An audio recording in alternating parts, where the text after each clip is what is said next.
in a state of emergency. Prejudice. Wrote a song about it? Like to hear it? Here it go. Free your mind.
Peace, prayer, and knowledge. I'm so Sister J, I'm so Sister D. and I just wanted to say thank you for all the people who helped to the medical fundraiser for my uncle Taalik.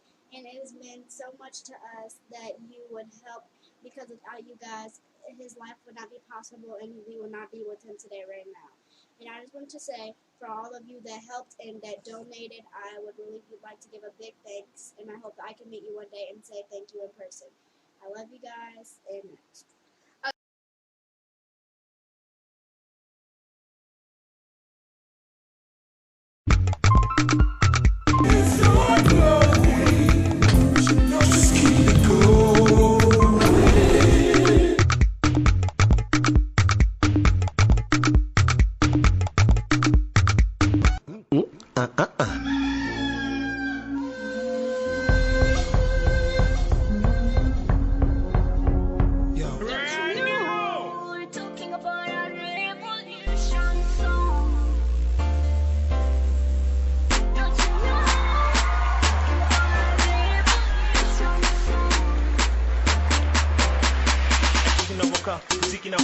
Maisha ni ya ghetto, msaliti ni wepe, sheria utakuwa unasimulia na hao, urasi umpati, wakila ni kwa unachafika, kuelekea kadiri za shika.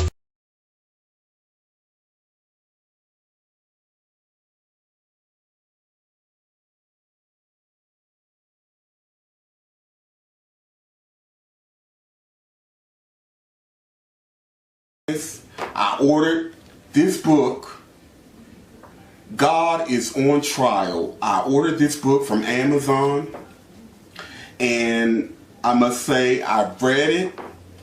It's very well written, very thought-provoking. And so, sisters and brothers like Alberta Parrish, again, God is on Trial. It is a provocative, thought-provoking, very real and honest point of view regarding the gods of major religions or of Abrahamic religions, and why those of us who follow these belief systems should be asking the same kind of questions instead of just blindly accepting and following.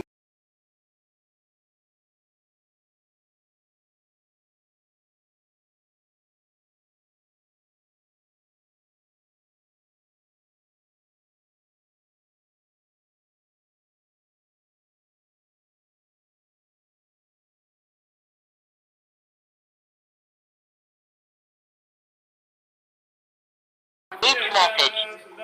Hey, my brother, you know I had to call you and thank you personally again. I cannot describe to you how happy I was to meet you in person, finally. That was just like amazing.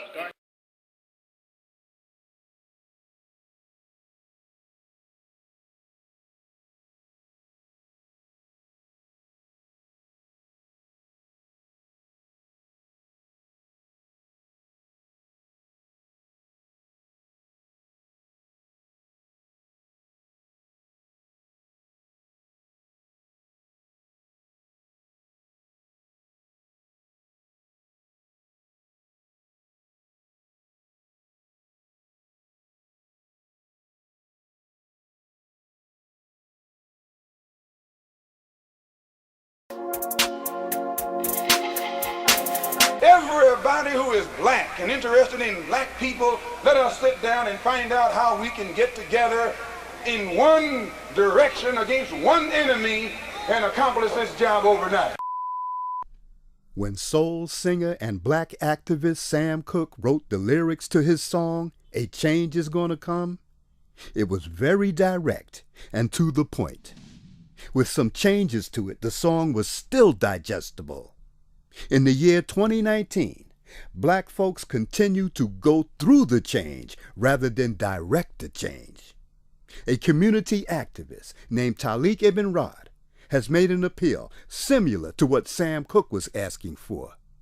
A change. It's said that the meek shall inherit the earth. We ask when.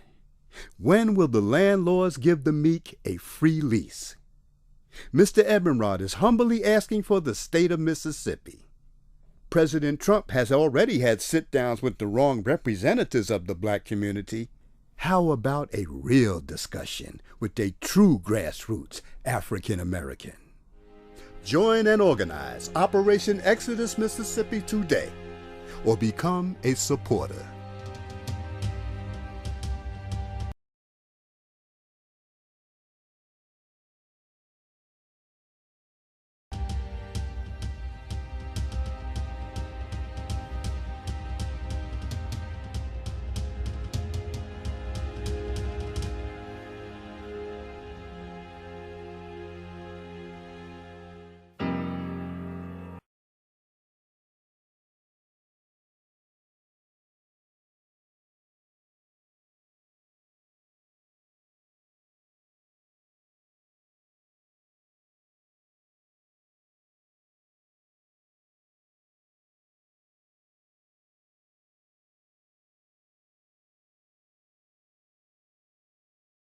This is Dusty Basement Studios, and we approve of this message.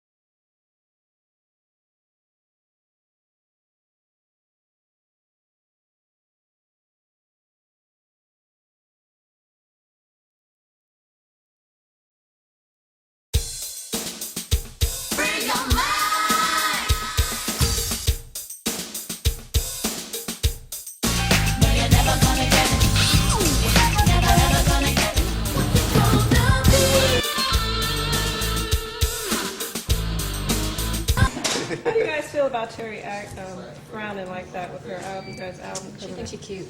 She thinks she's cute. That's all I got to say. Terry thinks she's cute, huh? Thanks, hon. She came out with a different attitude after that. Like I'm done to me. I don't know, we did all three. That's old school. Life has changed. I want the red.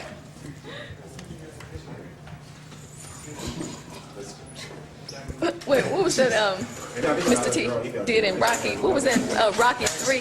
Was it Rocky 3? Get them cameras off my face! There we go. I don't have a lot to say. Come to see Terry. That's Terry, Cindy, and Rona. I trust that feeling. Does anybody have any questions of me before I get out of here? Let's see what you guys are saying. What's up, Soul Sister Rona? Hey, Taalik. I'm the brother that did Mike Jackson in Tunica, Mississippi. Hey, now. Hello to Terry. Respect. Bless up. Bless up. Bless up. Come to see Terry. That's Terry, Cindy, and Rona. It's Terry. It's important for the black youth especially to know that we did have a history and that we did great things and that we had great people, and those things were not in the history books when I was in school. And what I'd like to be doing 5 years from now is attempting to rewrite the history books so that they'll know that.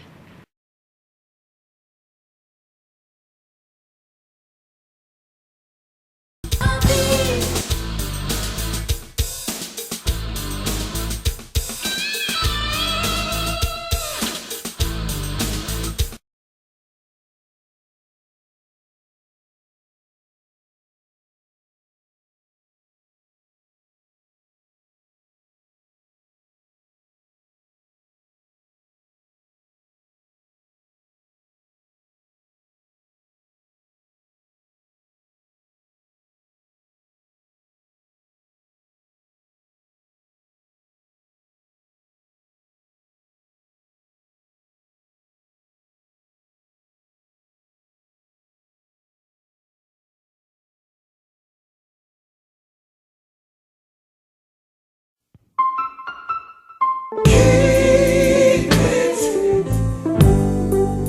growing and flowing. 'Cause when you leave it, that is not glowing. Just keep it going.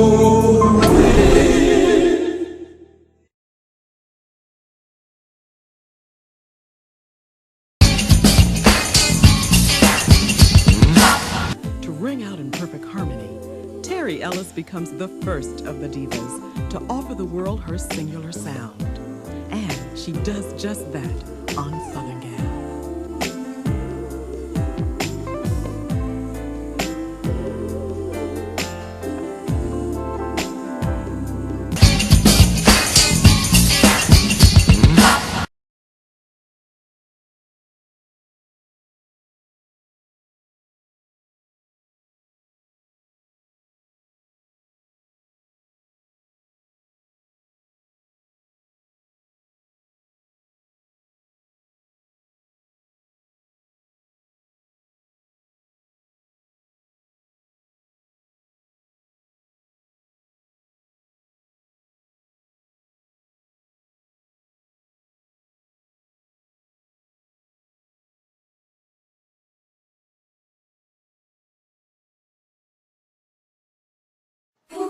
If you don't handle it, Sniffy will handle it. I will handle it, baby.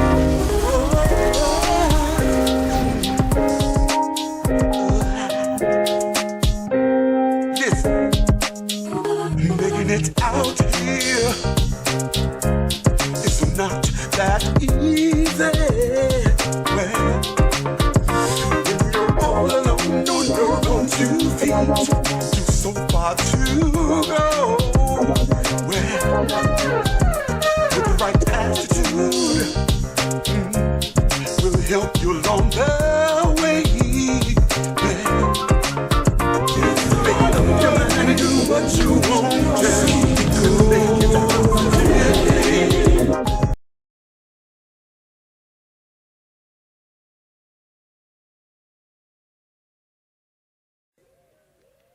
Gomane. Assemble the people, Gomane. We will not be defeated by witch doctors' illusions.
Emergency. Prejudice. Wrote a song about it? Like to hear it? Here it go.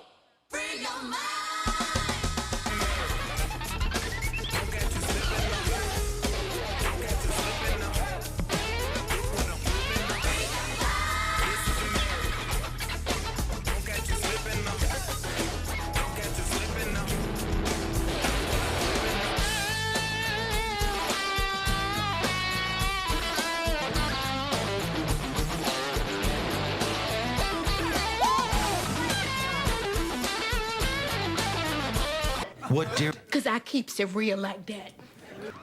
I keeps it real.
When I get up in here, everybody, I'm fucking this nigga up, everybody. I'm tired of these niggas, man. I'm trying to work, do my thing, and niggas are clowning me and fucking up my career, everybody. I can't live like this, everybody. These niggas gonna have to die, everybody. Keep fucking with me, everybody. Keep fucking with me. Keep fucking with me, everybody. Keep fucking with me. Keep fucking with me, everybody. Keep fucking with me. It's paid for. We're ready to go. Do this. So, I'm not playing with this troll. Something is going to be done. I'm tired of this piece of trash messing with me. I got some other errands to run. Hey, what's up, Deacon? What's up, Deacon? I catch y'all on the flip. The war has officially started. I would suggest to this troll, you better leave me the hell alone. It's on and popping. Peace out.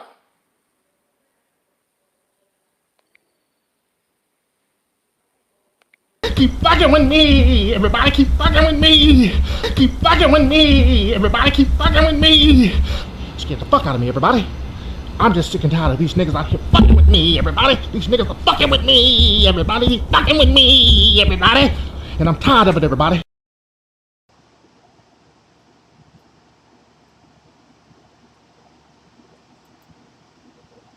Breaking news, breaking news, breaking news. I just got an email from Google,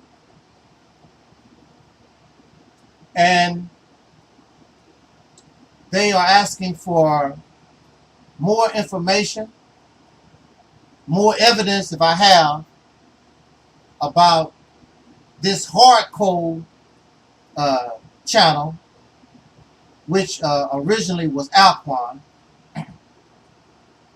And so I'm going to send them, because I do have a little bit more evidence to give them. I took screenshots of Alquan. He was on Sister Noble's live stream yesterday. So I have those screenshots.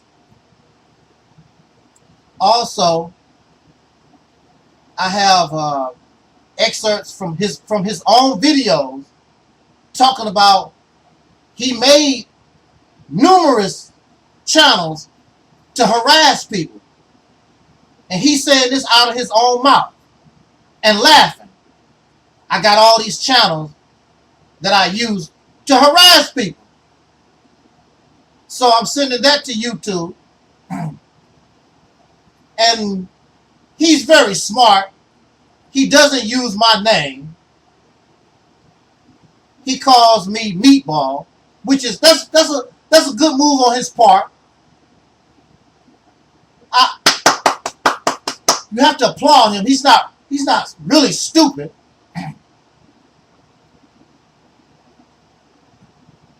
But I responded to Google, if you do not take this serious, I have no choice but to continue to seek legal action. I'm only doing this to verify that you knew. That's all. I don't care if Google do something about Alquan or not. Because when Alquan continues to harass my channel and stalk me, I'm just going to keep gathering the information, because sooner or later we're going to get where we need to go. And we will find out who Alquan really is. And Google is going to pay me for allowing him to harass and stalk me. Now, if you tell somebody, stay away from me, and they keep coming. Now look, see, I am a public figure. I understand that. Alquan or anybody have the right. They can make videos about me, talk about the Mississippi campaign. You can do that. That's no problem. The problem is when you come to my channel, you come to the house that YouTube allowed me to have, and I tell you you're not wanted. You are bad. Stay away from me. Now you are committing a crime, and that crime is harassment. That crime is cyber stalking. And you are cyber stalking across state lines, which means it's a federal crime. Which means Google don't do anything about it. They are going to lose in any court in the United States. So I really hope that Google don't do nothing about Alquan. I want Alquan to keep coming, because see, when we go to court and these records are subpoenaed and a judge say, release the records, Google is going to show that Alquan, under numerous different channels, coming from the same IPO address, the same computer, all of this is coming from the same place, the same person. Thank you. Give me my bag. Ain't that what young Pharaoh always say? Give me my bag. I want my bag. Alquan is going to be facing not only criminal charges, but fines. Alquan is going to pay me. Alquan, where's my bag? I'm the wrong person to play with. You think it's funny? Keep bringing it. Keep coming to my channel. Keep coming to Sister Nova's channel. Because you think because you hide behind an avatar and you change. People, look. People have a certain writing style. There's a certain mindset. We know that it's you. You don't fool nobody. You have a certain writing style. There's a certain mindset. The way you ask questions and the way that you present things, that's your style. We know it's you. And we're going to find out that it's you. And you're going to pay me my bag. And YouTube is going to pay me my bag.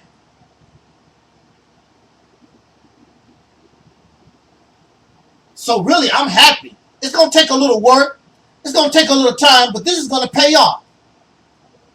That little dollar that you gave me for my medical fund, you're going to give me way more than that. Now, Google, this is just the beginning of the investigation. I would advise you, and also Guy Nollywood Jr., I would advise y'all to leave us alone. Keep your damn name out of your mouth, because we're not interested in you. You have nothing to offer. Your videos suck. Your videos are redundant. You don't mean a damn thing to none of us. Go on about your business. Again, you can say whatever you want to. But when you stalk a person, that's against the law. When you harass a person and they tell you you're not wanted here, and you continue to come and mess with them, that's harassment. That's cyber stalking. I do not come and bother Guy Nollywood Jr. or Nepal or Sanetta or you or any of these freaks on YouTube. Y'all bastards, suckers, demons, sewer rats, you damn parasites. Don't bother you. So you don't bother me. And that's all I have to say. I'll let the courts deal with any of you that think it's a game. On that note, we out of here. Peace out.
Men usually like men.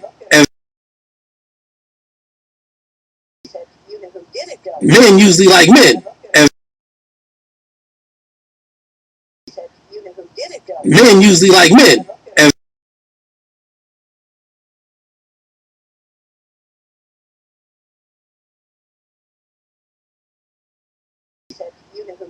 men usually like men. And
know what? It may have been good for me, brother. So, or if you're a brother or a sister, I don't know. I'm figuring that you might be a brother, or maybe you're a woman. You know what? It may have been good for me, brother. So, or if you're a brother or a sister, I don't know. I'm figuring that you might be a brother, or maybe you're a woman. You know what? It may have been good for me, brother. So, or if you're a brother or a sister, I don't know. I'm figuring that you might be a brother, or maybe you're a woman. You know what? It may have been good for me, brother. So, or if you're a brother or a sister, I don't know. I'm figuring that you might be a brother, or maybe you're a woman. Oh, no. I don't know who you are, Heart Cold. So I definitely cannot let you on here, especially your camera's off. You don't even have your camera on. So I'm waiting for this other person to come on here. Let me see. Oh, did she hit the link? No. They have been stalking me. Who are you?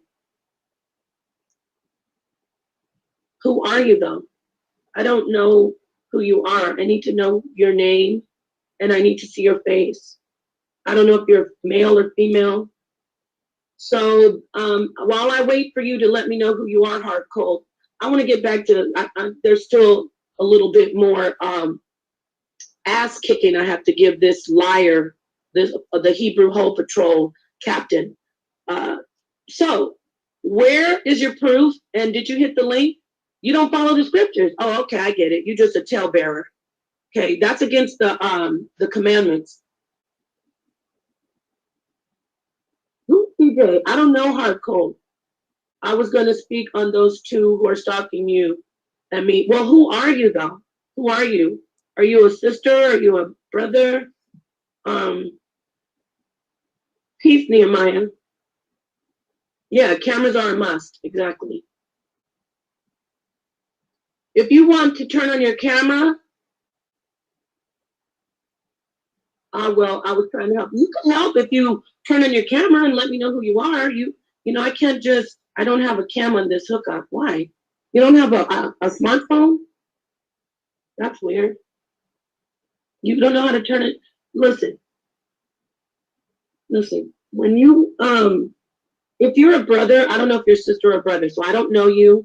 I appreciate you wanting to speak, but you might perhaps want to get in touch with Sonnetter or, you know, maybe Real G's or Max Bird or H. Millette. Like, I don't really, this isn't like, I'm not trying to be offensive to you, but this isn't really, I don't even know who you are. So I don't really want to bring you up here. Get in touch with one of us off camera and maybe they can bring you on, or if Sonnetter could bring you. Okay, well, you know what? It may have been good for me, brother. So, or if you're a brother or a sister, I don't know. I'm figuring that you might be a brother, or maybe you're a woman. Who knows? Oh, you're a brother. Okay, yes, I'm a brother. So why don't you reach out to Sonnetter and you can tell us what you wanted to say, and then we can maybe bring you on. I thought that you would have known about me since they made so many videos about me. I don't know. I don't even look at their videos like that. And I don't know who you are. But I appreciate you, and I'm sorry that you experienced this. But as you heard from this stream, these are very dangerous people. Okay? Being dangerous is possible on the internet. You understand? Like cyber stalking. I know you know. So I'm not trying to, you know, diss you or not let you in, but your camera doesn't come on, and that's a must, just like Max said. And plus, you know, I didn't know what you want to say. It would be better if you contact Sonnetter, brother, and let him know. And then if he wants to, you know, bring you on or do something on it, or if he tells me, yeah, go ahead and bring him on, I'll do it. You know what I'm saying? King Grady, what's up? Okay, well, you know what? It may have been good for me, brother. So, or if you're a brother or a sister, I don't know. I'm figuring that you might be a brother, or maybe you're a woman. Okay, well, you know what? It may have been good for me, brother. So, or if you're a brother or a sister, I don't know. I'm figuring that you might be a brother, or maybe you're a woman. Okay, well, you know what? it may have been good for me, brother. So, or if you're a brother or a sister, I don't know. I'm figuring that you might be a brother, or maybe you're a woman. Okay, well, you know what? It may have been good for me, brother. So, or if you're a brother or a sister, I don't know. I'm figuring that you might be a brother, or maybe you're a woman.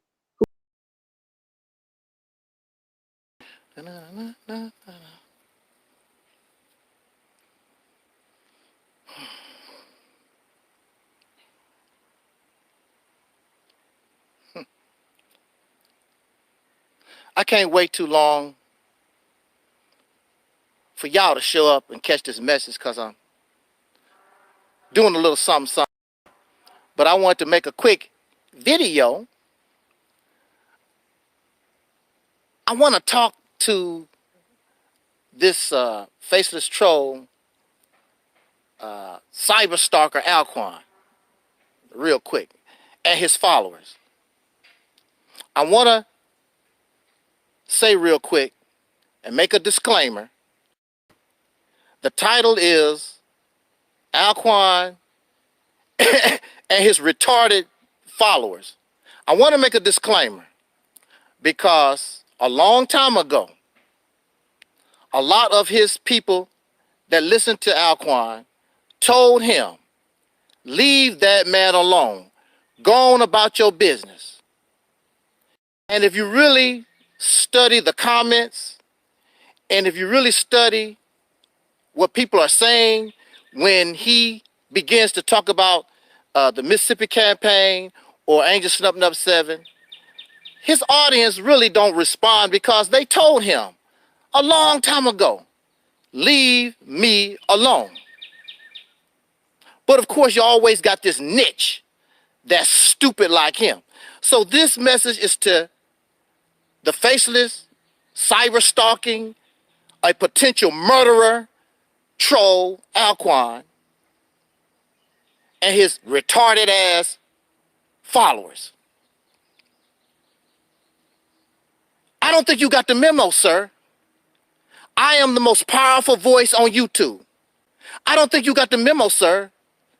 I am the most powerful voice on social media. I don't think you got the memo, sir. For some reason you think, and that Pan-African sewer rat, y'all think that y'all can handle this. I've been on YouTube since 2007. I dealt with the best. Y'all don't even come close. Not only have I been on YouTube since 2007, but I dealt with the most educated minds in mental health for 10 years. And guess what? And I also dealt with Google, the corporation, been to court with Google. All of them. You can't touch this. Can't deal with this. So you and the sewer rat, y'all can team up with whoever you got. You can get Sonetta, you can get Nepal, you can get whoever you think that you can find, and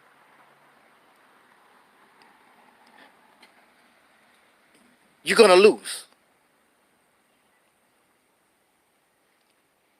I'm just telling you, you're gonna lose. You're losing now. You don't get me angry. I'm not upset. This troll called me a black bastard. Black and bastard. Bastard is the noun. Black is the adjective. Black describes the noun, which is bastard. Now, are you using black in a positive way, or are you using black in a negative way? Your intent is to use black bastard in a negative way. So your being angry really just shows the people who and what you really are. You don't really like black. Because I can guarantee you, I'm darker skinned than you are. I guarantee you, I'm darker skinned than you are, and you have a hatred for black. Even though you talk all this blackity black stuff, you really have a hatred and a dislike for black. And a few years ago, you made mockery of the features of those who are black. Our big nose, our big lips, and whatever. The real you comes out. But many of your silly listeners are too dumb to see that. They're silly and retarded, just like you are. There's a reason why you hide your face.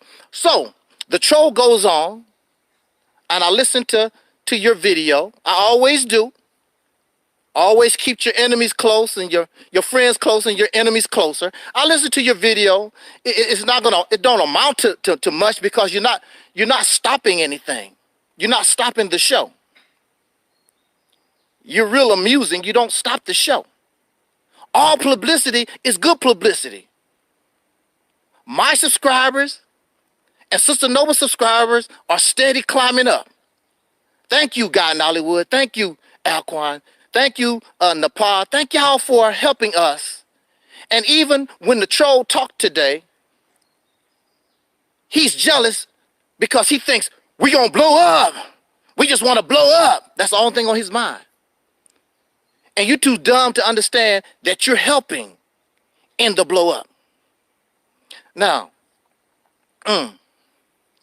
so today, today the troll decides to call Sister Noble a hoe. Now, he calls Sister Noble a hoe. I'm a black bastard, I'm mentally ill. But they never show no evidence to support what they're talking about. Never do. Never show any evidence. So what you're talking about to people with any kind of intelligence really don't mean anything. I have been vindicated. There's nothing that you can do about it. You could try to spin and try to make me mentally ill and whatever that you do. I have been vindicated. The one who caused all this, through his actions, have shown that I have always told the truth. And there's nothing that you can do about that. I don't care how much you hate. I don't care how much you dislike. We don't care how much you spend. It's not gonna, that's not gonna fly. Because all the evidence is on my side. Because of his actions, it makes everything that I was saying valid. I have been vindicated. But you don't have nothing. You cannot debunk. You cannot refute. You cannot do nothing with the Mississippi campaign. And you cannot do nothing with me as a person. You're done. Your goose is cooked. But look at this. You call Sister Noble a whore, a hoe. You can call anybody anything that you want to. It doesn't make any difference. But at the same time, there's a woman called Sister Warrior in your chat room egging you on. She don't know that you're the kind of person, if she makes you mad, she's going to be a whore too. Anytime a man can fix his lips to call a woman a whore, sooner or later, he's going to call his mama a whore and a bitch, his sister, his aunties, next door neighbors, all women, because in his mind, these are women haters anyway, deep down inside. They don't like you. They don't like women. Matter of fact, in his words today, and I'm going to probably take that sound bite, he was talking about how I should not love En Vogue. I should not love Salt and Pepper. I should love only men who sing songs. What kind of crap is that? Real men, he said, real men don't listen to women singing. They listen to other men. What are these other men doing? They're singing songs trying to get women. Most of them are. But he's not even understanding what he's saying. That a man is not a man unless he's listening to a man, wanting a man. So Nepal asked him, are you a brother? Are you a sister? She don't know what that. I think that you are suffering sexual gender confusion. And your voice is very, very irritating. You sound like Alice the Goon from Popeye cartoon.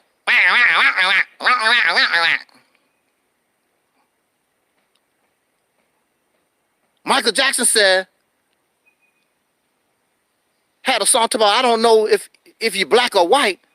We don't know if you are male or female because your voice is, hi, my name is, like you got snot down in your throat some damn where.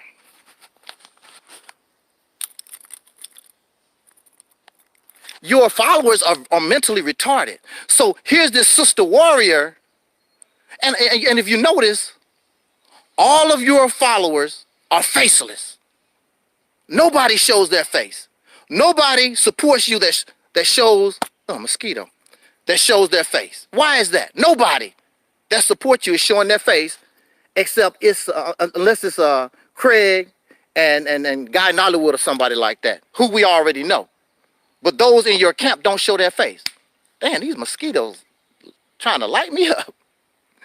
But why they don't show your face? But we have this sister warrior lady who don't know if she piss you off or disagree with you enough, you're going to call her a whore and a bitch. She's dumb. Because if a man can call any woman that,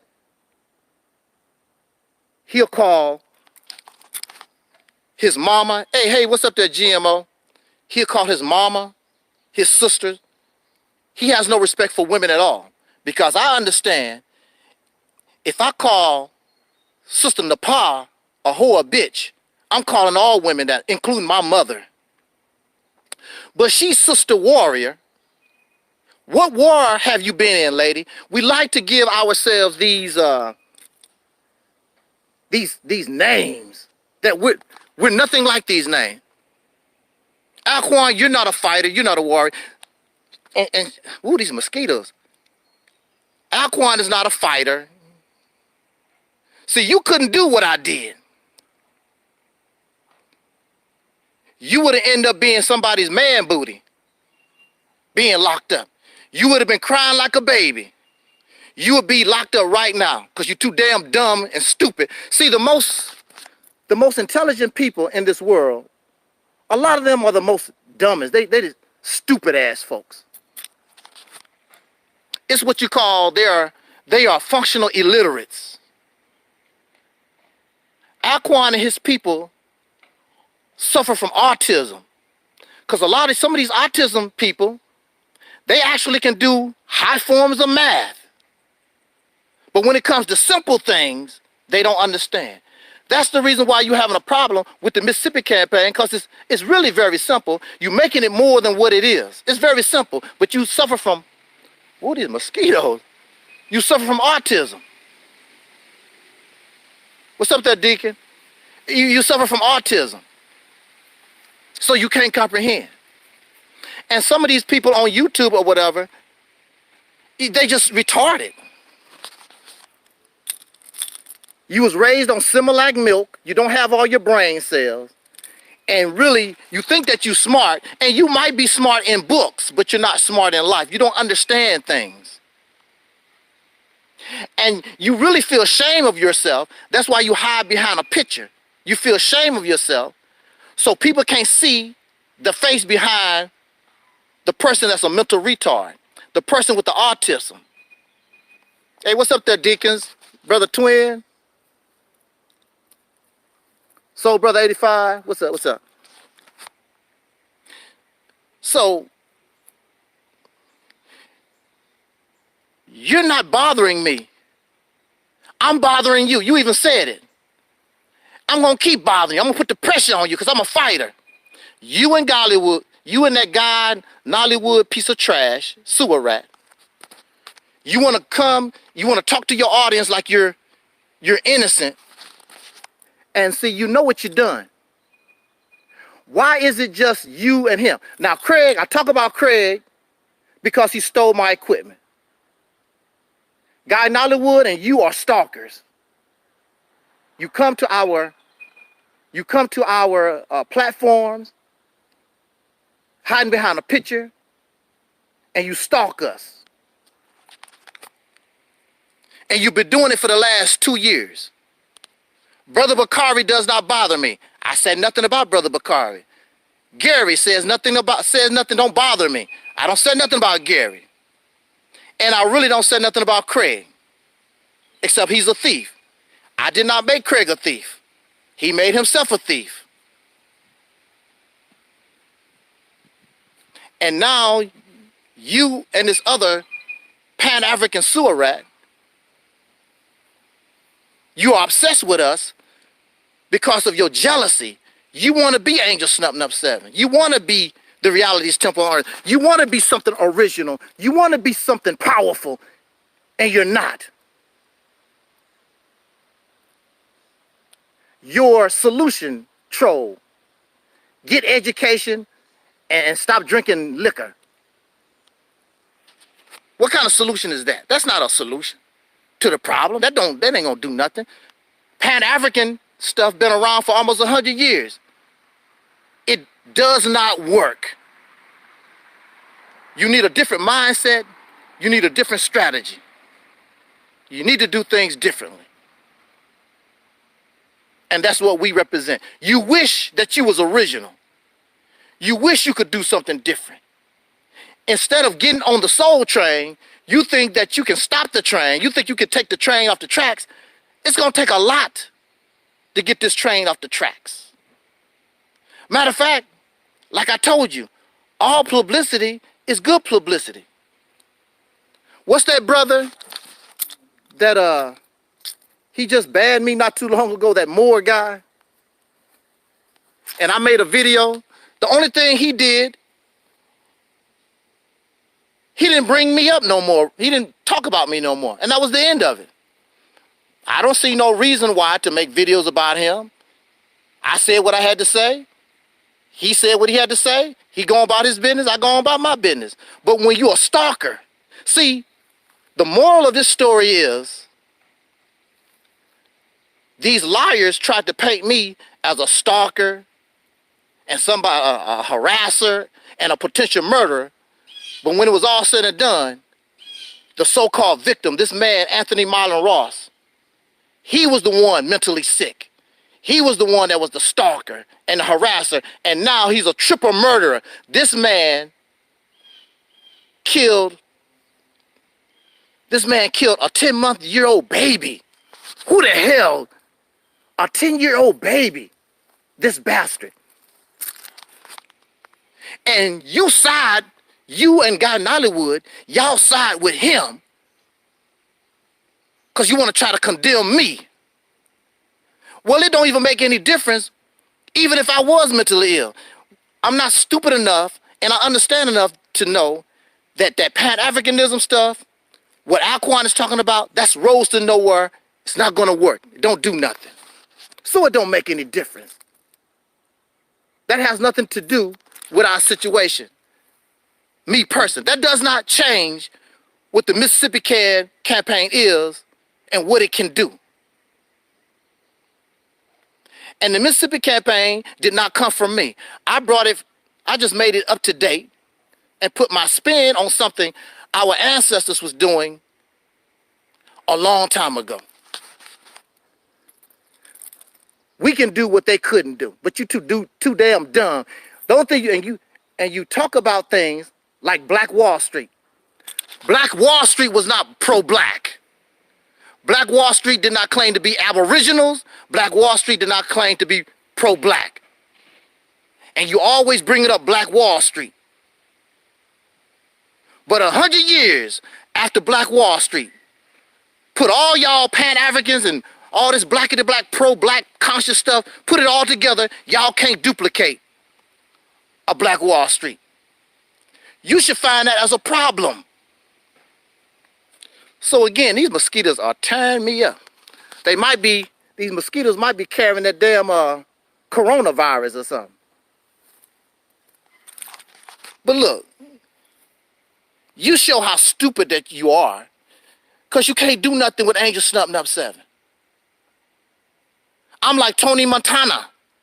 You mess with Tony Montana, you mess with the best. You mess with the best. I'm like, you can't do nothing with me. If I was silly, like you guys are, one day, if I get the time, if I was silly like you cats are, I would go live with you guys and break y'all down till you can't say nothing no more.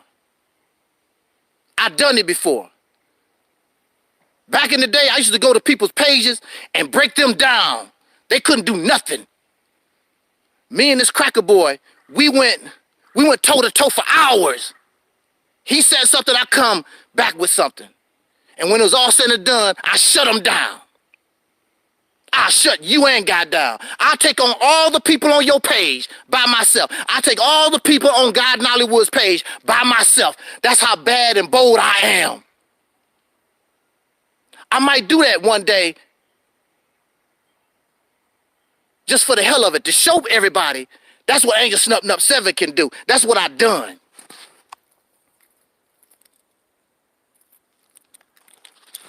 I went to court to Google. Who the hell are you? I went toe-to-toe with the Missouri Department of Mental Health. Who the hell are you? I took on all the trolls on YouTube for 10 years. Who the hell are you? You two misfits. Y'all ain't about nothing. You're not creative. You're not funny. You have no originality. You're silly. I can get silly too.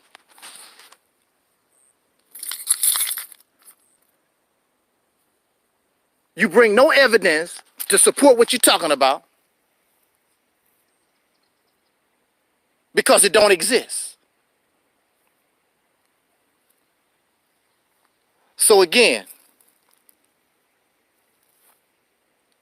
this message is not to all of Alquan followers, listeners.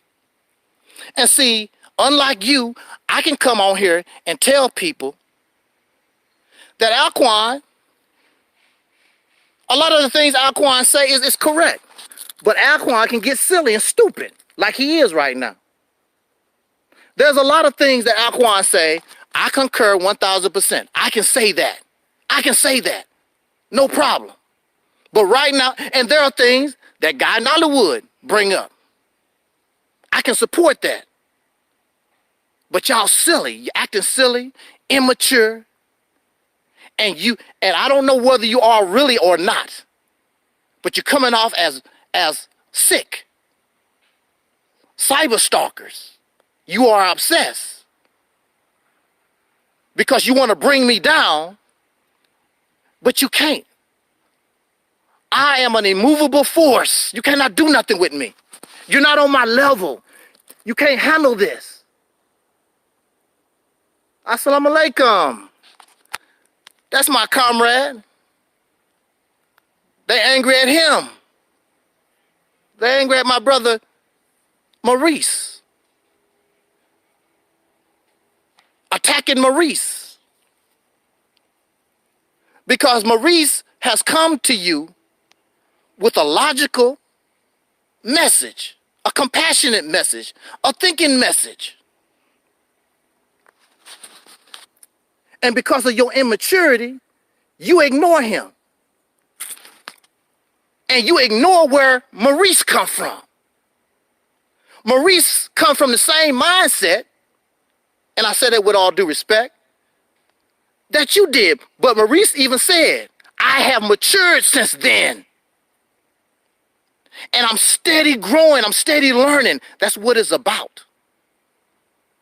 Is Angelsnupnup7 perfect? Hell no. I am not perfect. I never tell you that I'm perfect. Do I do things I know I can get under people's skin? Yes, sir. Yes, I can.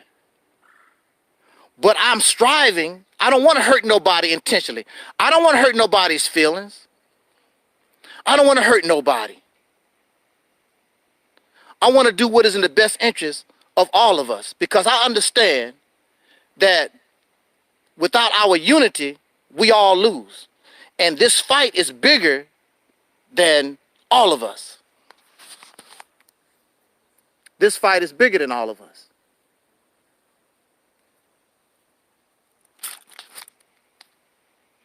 You have to learn how to play team and respect the talents of your other teammates.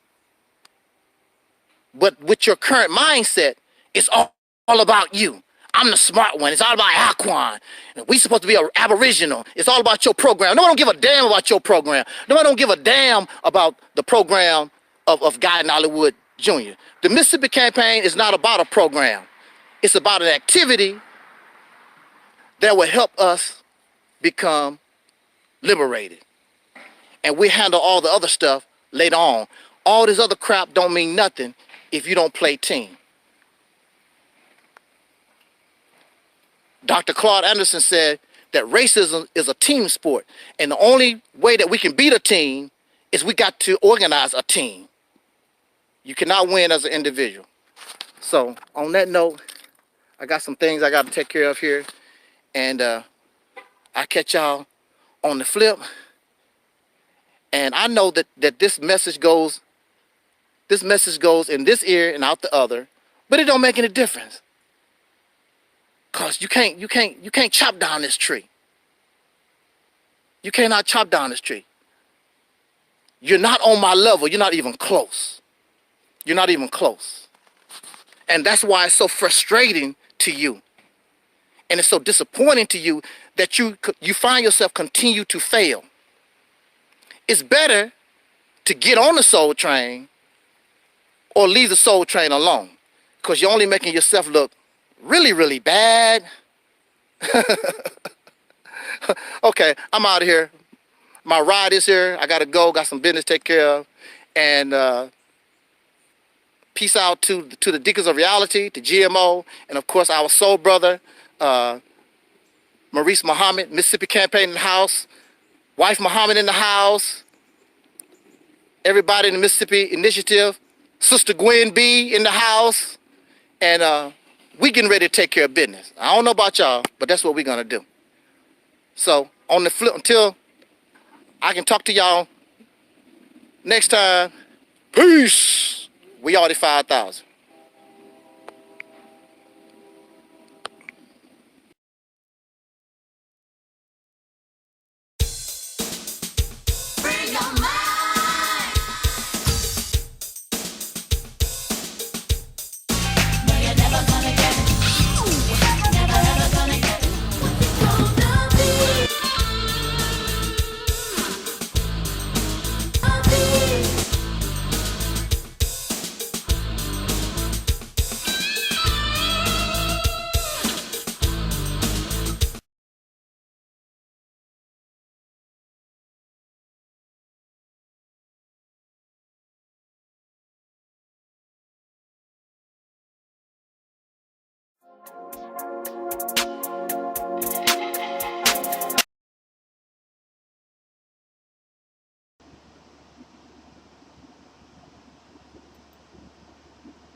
As always, in the name of my ancestors, I'm the mighty one, Angelsnupnup7. I am your soul brother, number one.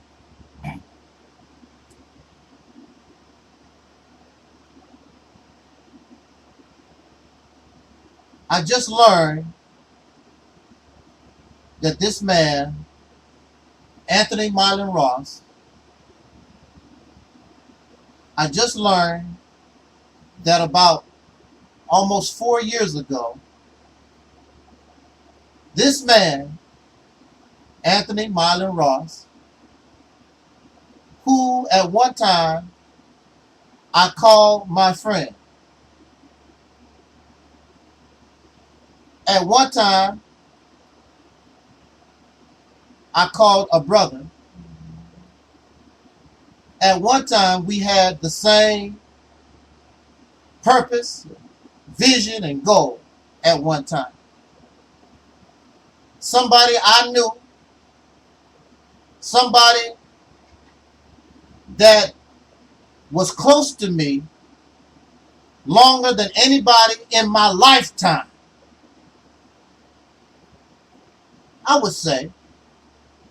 I think there's another brother that was probably close to me, but I don't think we was as close as myself and this man, because this man represented something I always wanted and that was a career in the entertainment world,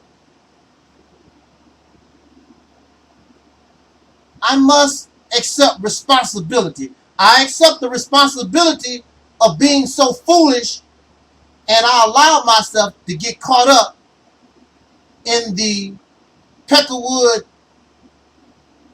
criminal justice system. My fault. I knew better, but see, when we don't control our emotions and we allow our emotions to think, and we don't allow ourselves to be guided by our brain, emotion always lead us to disaster. Always. And we do things because of emotion we normally would not do. So I accept my responsibility in what happened that caused me to suffer 10 years in a mental facility. However, it still was not just, it was not fair that I did suffer 10 years. There are people who commit murder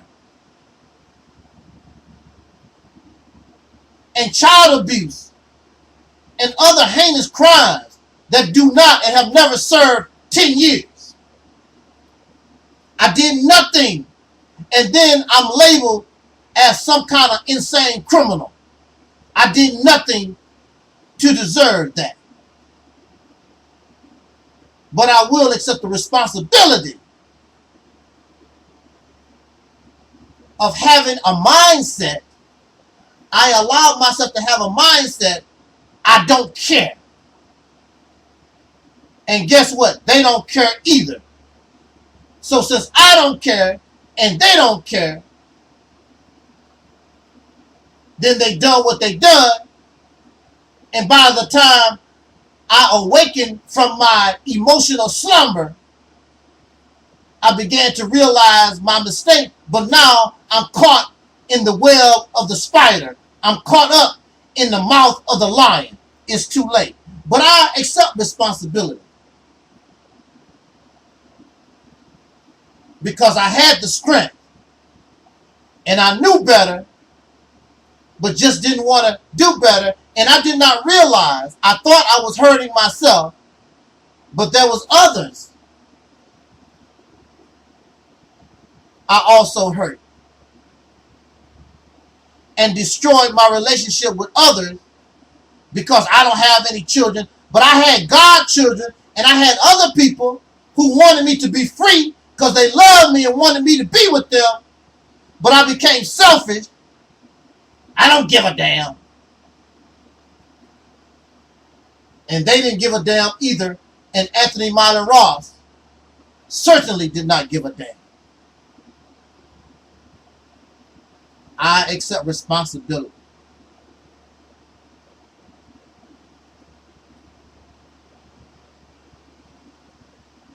I must confess.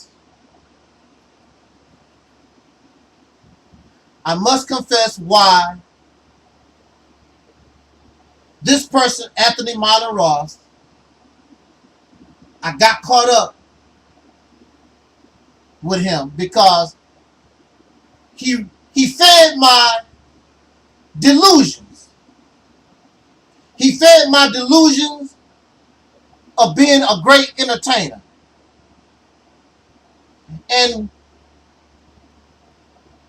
he represented my only way to that goal. Up until the time of Anthony Myron Ross, I had went to New York City trying to get a record deal. I had done certain things, and I was trying to join bands, and I had to deal with jealousy and envy. I wanted to join my cousin's band, but he was jealous and envious of my talent. So we couldn't get that together. I couldn't do nothing with that. And it was just messed up. And when I met Anthony Myron Ross, he was a self-contained band. He could use a keyboard and play all the instruments that we needed in order to record the records and whatever we wanted to do. And it wasn't long before I began to see that even though he had the potential and the talent, just because people have potential to do something, just because they have the talent to do something, it does not mean that's really what they want to do, or they have the drive.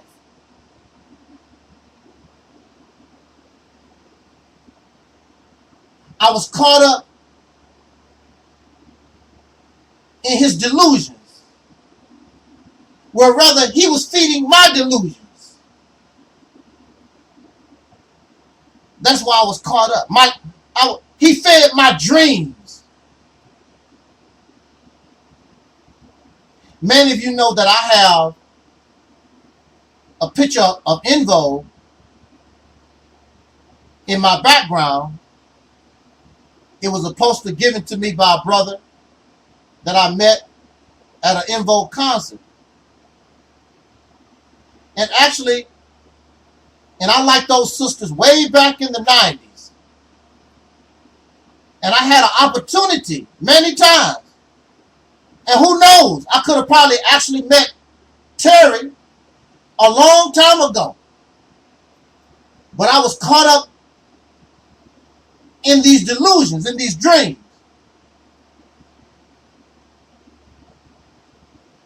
Matter of fact, En Vogue came to the Fox Theater in St. Louis, and Anthony Myron Ross in the 1990s, he was the #1 rapper in St. Louis, Missouri at one time.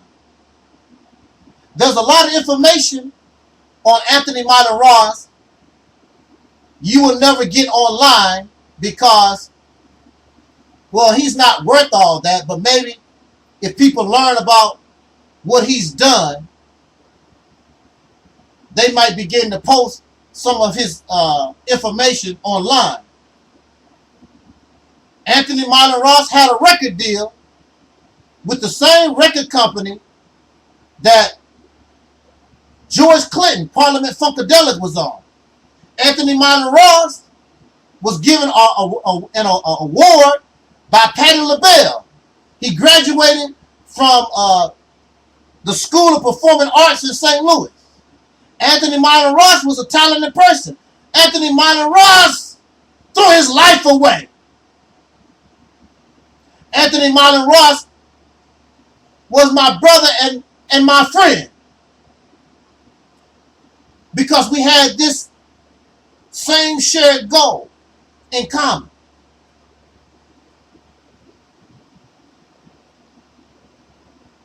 He wanted to be like Michael Jackson. He wanted to be like Prince, but Anthony Myron Ross did not want to do the work. Anthony Myron Ross wanted to play video games. Anthony Myron Ross wanted to screw around. He didn't want to put in the work. He wanted things easy. And I told the brother, it's not easy. Do you understand? Do you understand? And we knew the history of the Jackson 5. Michael Jackson and his brothers put in a lot of work. Anthony Myron Ross did not want to put in the work.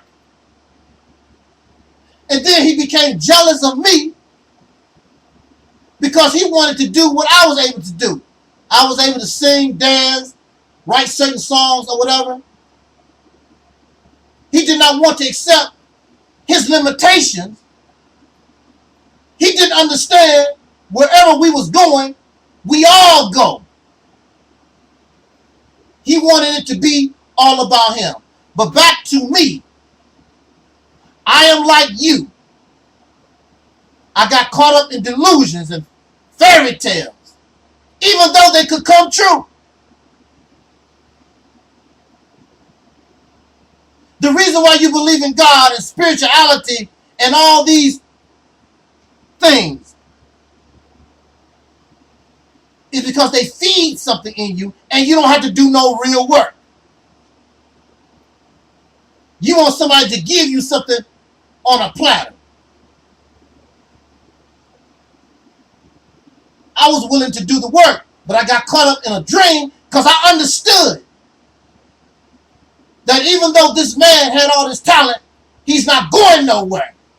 Even though Louis Farrakhan got all this talent, he ain't going nowhere. Even though you RBG Nation and got all this information and scholarship, y'all not going nowhere.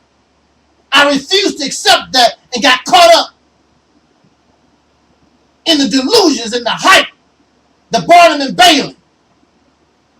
And then I get mad at Anthony Myron Ross because he was what he was. It's my fault. I knew better. And so the reason why I talk to us the way I do is because I understand why you holding on to RBG Nation and Nation of Islam and Hebrew Israelite and Jesus and all this stuff. I understand. But it's a road to nowhere. Well, you have faith in a man. It's the same principle. Whether you have faith in a man or faith in some invisible God or whatever, the potential is there. But he's going nowhere. Now, Anthony Myron Ross, now he's in jail facing the death penalty for killing his own 10-month-old baby. But Anthony Myron Ross also had a choice. But Anthony Myron Ross wanted easy, just like you do. You want Jesus to come save you. You want some kind of spaceship to come save you. You don't want to do what it takes to be liberated. You want somebody, you want to sit on your ass and somebody's supposed to give you something. It don't work. So now you found yourself in a prison on death row, just like Anthony Myron Ross. I accept my responsibility for what happened to me. But I don't accept the punishment. It's unjust. Jot down your comments, y'all. Things that make you go, you know, these aren't jokes, these are thoughts, these are things that make you say, It's not going, just keep it going.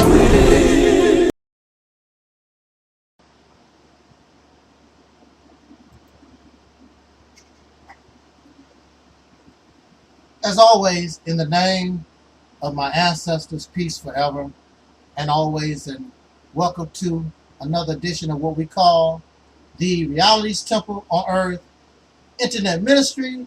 I am the gatekeeper or the host of this program, known here on social media, wherever you may find me. I am known as the mighty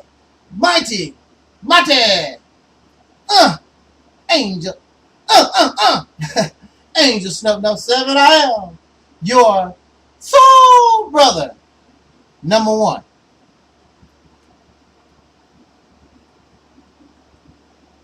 Have you noticed that rich, wealthy people, I could be wrong, so correct me, because I haven't done the research, I don't have the information,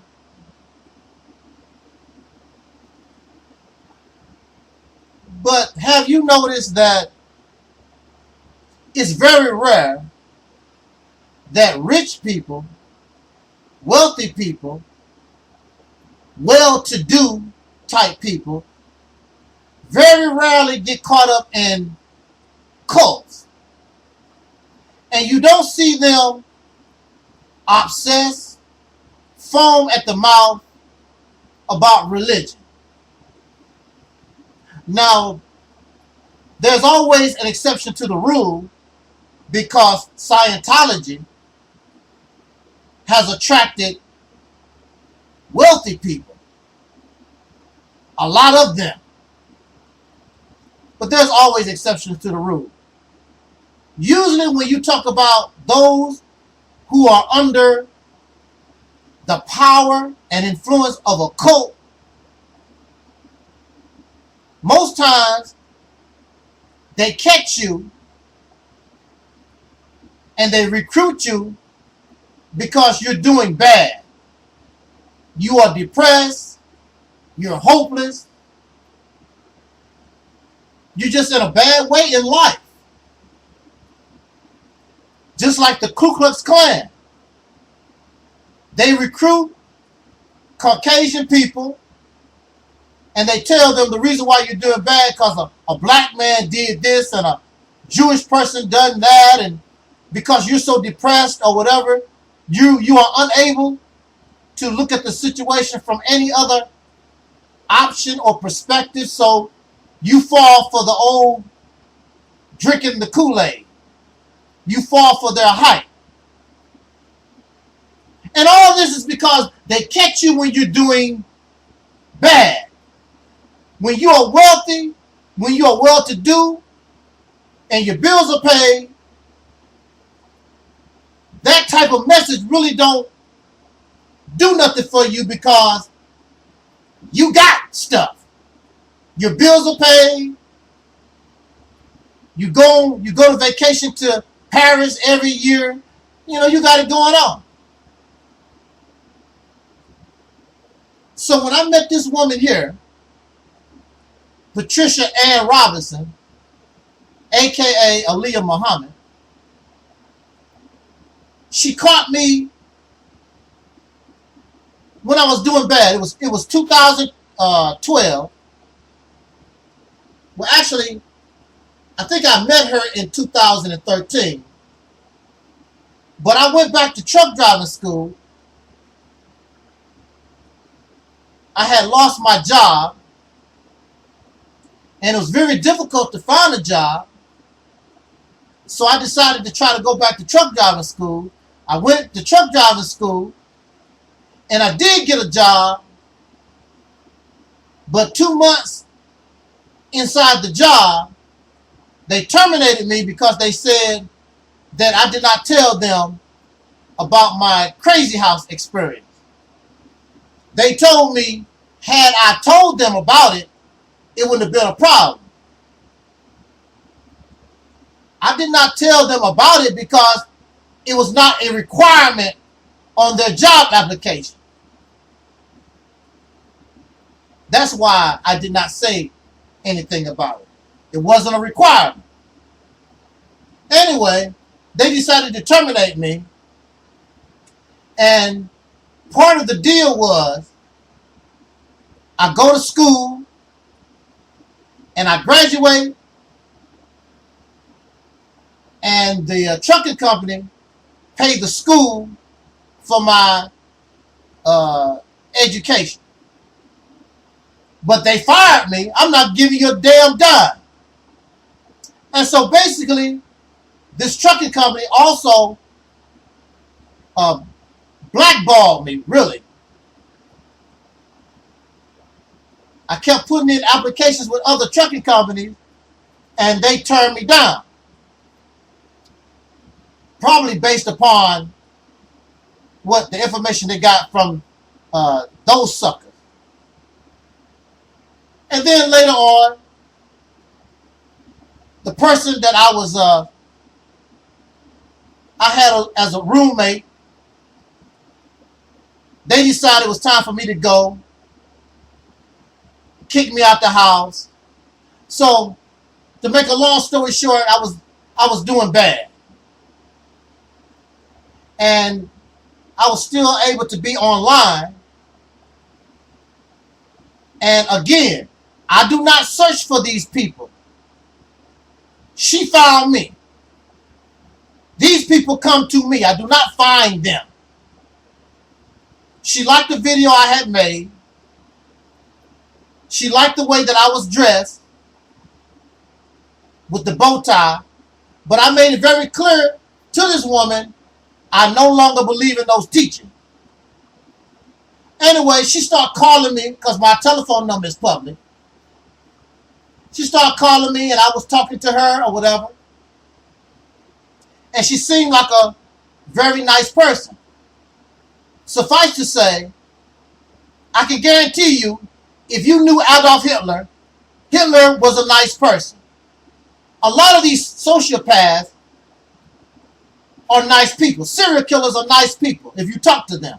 When I was locked up, unless somebody told you about these people heinous crimes, they're nice people. And so it got to the point I started liking her a little bit. I did not love. I did not love. I liked her.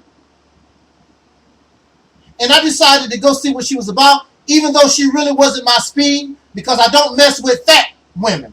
She was overweight. But I'm willing to ignore that if she's a good human being. The problem is, I will find out that she's not a good human being. I told your fat ass I no longer believe in the teachings of Elijah Muhammad. So this is what she done. See, what these cult people do, they know that you are in a bad way. And one of the first things they do is try to make you believe they are your friend. Then they try to teach you against your relatives. Keep you away from your mother and father and sisters and cousins. And try to ostracize you and make them your world. That's what you will see. A prime example are those people under Louis Farrakhan. It's all about him. They don't give a damn about their own personal families or whatever. It's all about him. That's how cults work. They ostracize and they brainwash their victim. Your world is only about Farrakhan. And this woman thought my world was only going to be about Patricia Robinson. Now, I also trusted her because she claimed to be Nation of Islam or former Nation of Islam. So there's a certain character that I thought she might have. But this woman drinks, gets drunk, she smokes cigarettes, and she smokes weed. I don't do those things. And she justified, I'm real with my Islam. Elijah Muhammad never said that we couldn't drink. Elijah Muhammad, which he didn't. The only thing that really was against the teachings was do not eat the pig. And then she said that marijuana comes from the earth. It's healthy for you. The Native Americans smoke marijuana. And, blah, blah, blah. This woman had me going out 1, 2 in the morning looking for marijuana, buying liquor. That's not my style. That's not me. And so once she believed she had me, she thought that I was going to accept the teachings of Elijah Muhammad. No. And so this is what this was all about. She thought she was going to brainwash me, break me down because I was doing bad, so I can become part of her personal cult, because she had these grandiose ideas that she was the female version of Elijah Muhammad, and all these people are supposed to listen to her because she's bringing all these new revelations, and she's angry that nobody is following her, so she forces her children, who she's abusing, to follow those teachings. And she said in her video, it's her way or the highway. And if you don't follow her rules, she will find ways to hurt you, destroy you. And I sent Sister Noble a post where she was threatening her own daughters with death. I saw her slap one of her children in the mouth because they disagreed with what we're supposed to have for dinner. when it's all said and done, to make a long story short, I was dealing with a person who wanted to be some kind of cult leader and thought they was going to brainwash me and break me down and take advantage of me because I was doing bad. And she told you, oh, he was broke, whatever. This woman living off welfare. She's living off the money she's getting from her children, her grandchildren being taken away from her daughter. Her whole family is dysfunctional. I was not broke. I had plenty credit cards, and I had money in the bank. And I had money in a safe that I had, and she got the key and stole my money. This is one of the most evil, wickedest people I have ever met in my whole entire life. Nasty, vicious. She had her little gun threatening people to shoot her own daughters. She slapped her child, one of her daughters, in the face and burst her eardrum. So she can't hardly hear out of one of her ears. She stole one of her daughter's cars. Anything to destroy you because you won't bow down to her wishes. Like Sister Noble said, a sociopath. And these bastards don't even know this woman. These pieces of sewer rats, these garbage, don't even know this woman. But because they're willing to find anything or anybody, any murderer, and she is a potential murderer. She has the same mindset as Anthony Myron Ross. I would not be shocked that we woke up one day and she has shot and killed her whole family. I wouldn't be shocked because it's her way or the highway. A control freak, a religious zealot. I would not be shocked. She's a potential murderer. I already know she's a child abuser. And she has the potential and the mindset to kill. I know her. You don't. I hope that she becomes your damn friend. And we'll find out what you say after dealing with this woman. It's a lot of folks out here will bear witness. They fell out with her because she tried to control them. Jot down your comments. We'll talk about some more later, probably. Hey, Uma! Not to be popular. It's just I'm inspired by my brother, that RealitysTemple's brother, the most powerful voice on the internet, that Angelsnupnup7. That's right, brother. I'm calling you out, brother. I'm building you. I'm putting you out there, brother. I'm shouting you out. That's my inspiration. Hi, my name is Deborah Kennedy. I live in Texas, and I listened to Taalik's video regarding failure of prayer and God's so-called promises. Things. I was just delighted. I thought it was just very insightful, and I commend you all for putting something out there like that. That we lean too much on what we're told somebody else is looking out for us, and we have philosophies or teachings like that, and we're supposed to be developing that in ourselves. And I appreciate Taalik's his powerful delivery. You don't need to call if you're busy, but I just want to pass that along. I was very impressed. Thank you so much. You take care now. Peace and love.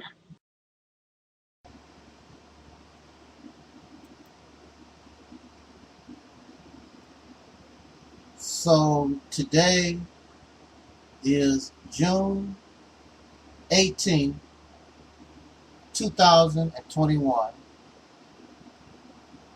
Of which many would consider to be a historic moment in time in the history of this nation, whereas the current president, Joseph Biden, signed into law a federal holiday called Juneteenth.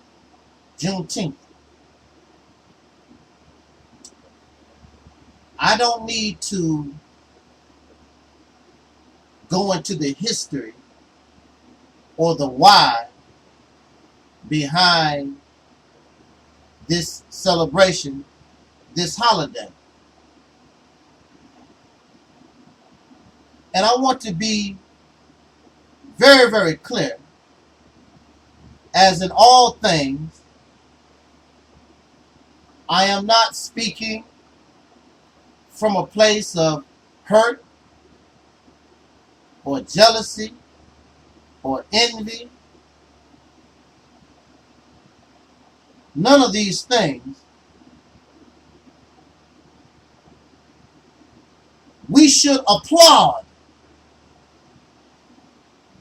everything we do that is positive. There's nothing wrong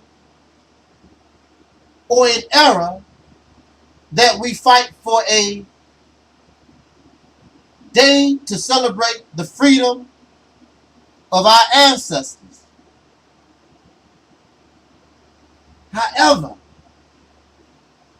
Juneteenth, celebrate the freedom of our ancestors, yet and still, prior to the signing and the acceptance by this nation to make it a federal holiday, prior to this, we just witnessed the trial of a police officer charged with the murder of George Floyd, the descendant of free people, right? There's a difference between freedom and setting somebody or animal loose. You set your dog loose when you open the door, kick your dog out, and your dog is used to living in your house, but now the dog has to find a way to survive on its own. You do nothing to help the dog. You set the dog loose. We must understand that Juneteenth does not represent freedom. Our ancestors were set loose. You live or you die. The government did nothing to help our ancestors because they were set loose. You have a group of people who did not know how to read and write.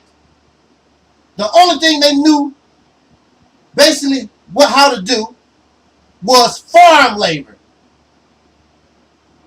And so they went from one slave plantation to what we call sharecropping, which was slavery, but they pay you a little bit of money, underpaid labor.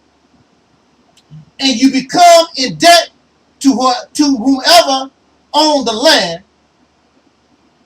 And because you do not know how to read, you don't know how to write, you don't know nothing about math, you stay in debt to the slave owner or the person who owned the land forever. Or if you do pay for your land, you've given this parasite triple of what that land is worth. And then our ancestors trusted the ones that gave them their freedom, and they took their little dimes and dollars and pennies, and they trusted the people that oppressed them, put their money in a freedman's bank, and these bastards stole their money. The government refused to give our ancestors that which a free people need in order to survive, which is land. The 40 acres and a mule. And then they took the federal troops out of the South, so those hate-filled Confederates and others could terrorize our ancestors. And this is what you are celebrating. You are celebrating your ancestors, our ancestors being set loose, given no help from the nation now that signed a bill talk about we're going to celebrate our continued oppression. You was a slave, and now we're going to make you experience domestic terrorism. So you did not, and you have never been free, and we continue to experience domestic terrorism. You are still discriminated against. You are still put in prison unjustly.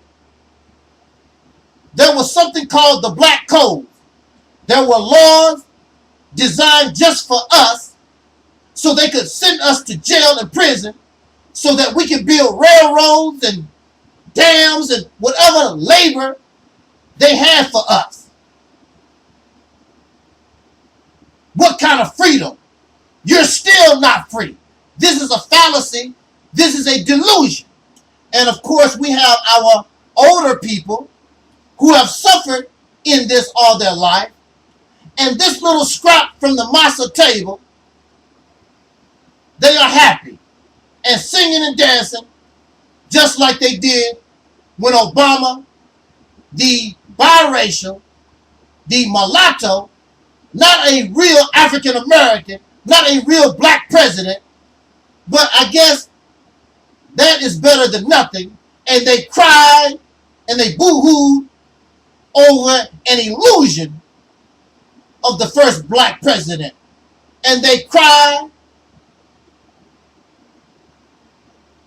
and they scream and sing in celebration of a freedom that does not exist to this day. You went from one slave plantation to another. And if you're not careful, you're going to go to another slave plantation. And this slave master, this slave owner, looks like you and me. Under the red, black, and the green. They want to do to us black conscious, Pan-Africanism, the RBG nation, Nation of Islam. That mindset, that mentality does not celebrate freedom either. They want you as a slave also. So you go to the north.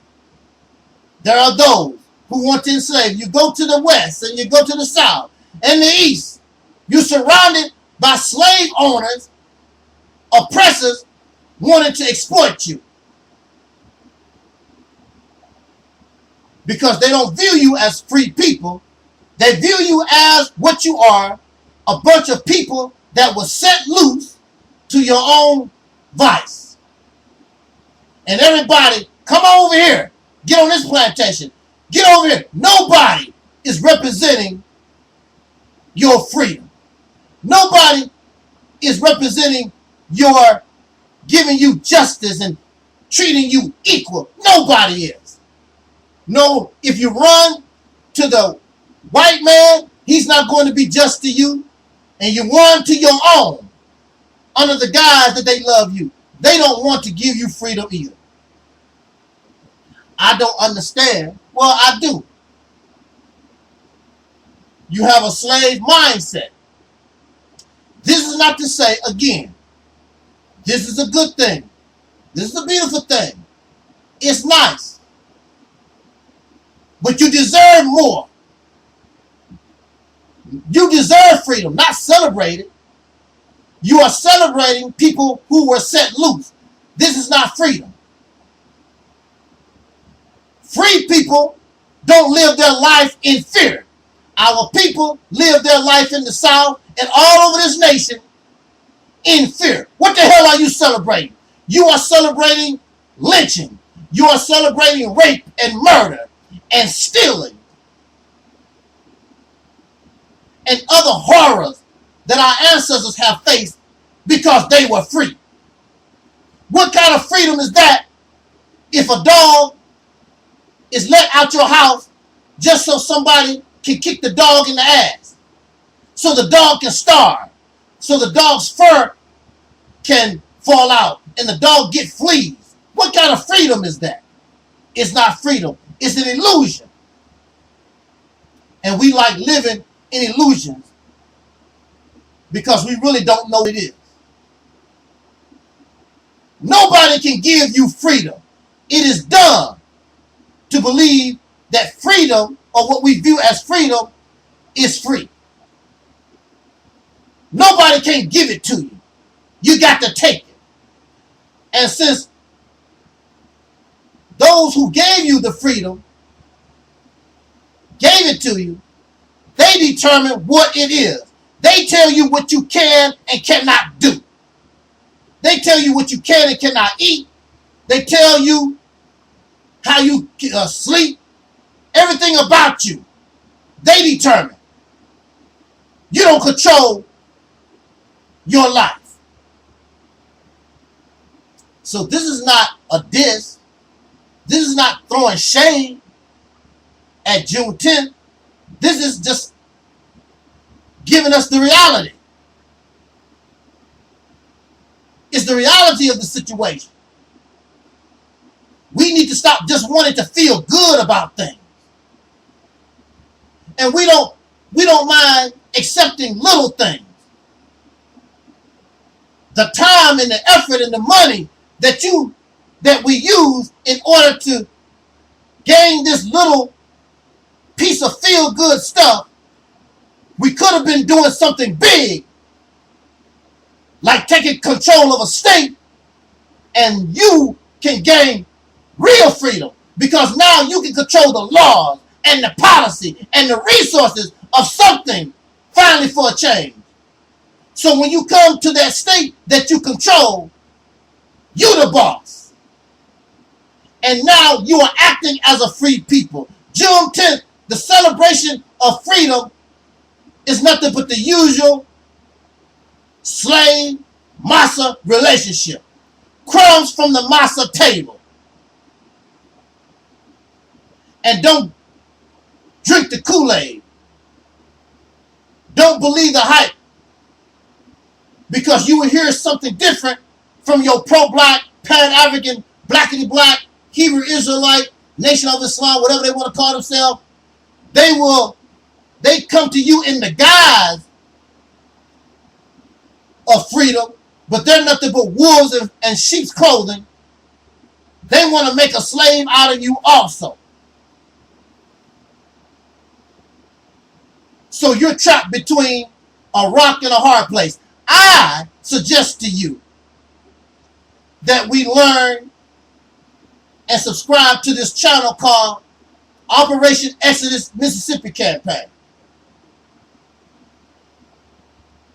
where you can learn and begin to understand how to operate as a free people outside of all this stuff that only want to make you a slave, because you deserve it.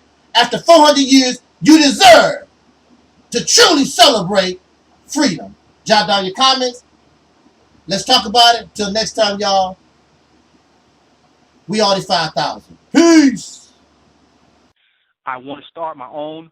The brother got on my website today and said we need a Pan-African channel. I totally agree. I was working on starting my own video streaming page where you can just load all your videos up there. No time, no censorship. Because if you notice on my website now, it's limited to 100 megabytes. Due to the servers, due to the carrier, the videos can only be no more than 100 megabytes. I'm tired of YouTube. Too many times they're destroying our pages. They don't want to see this movement grow on YouTube. You see some of my videos and you look at them and they like got 10 views, 20 views.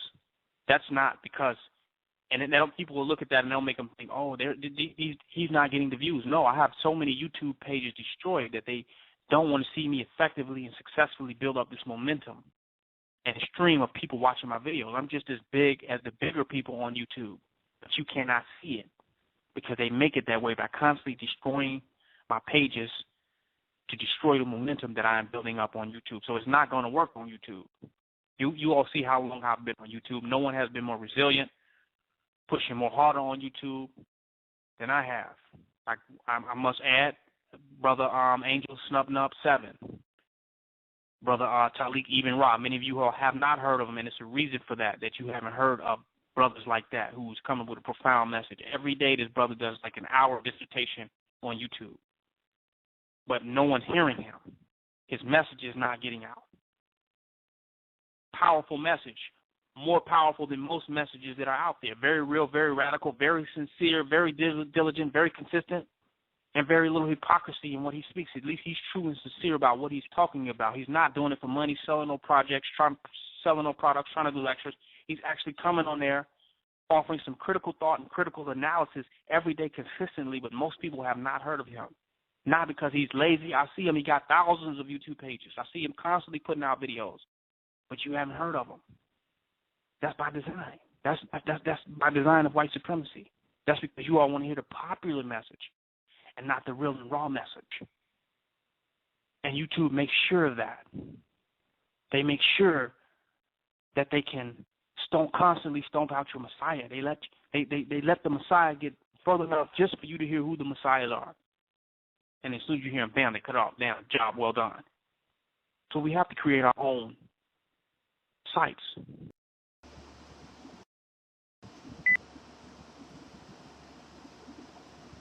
Now, I really don't make a habit of speaking on something I really don't have a lot of knowledge or information on. But in this case, I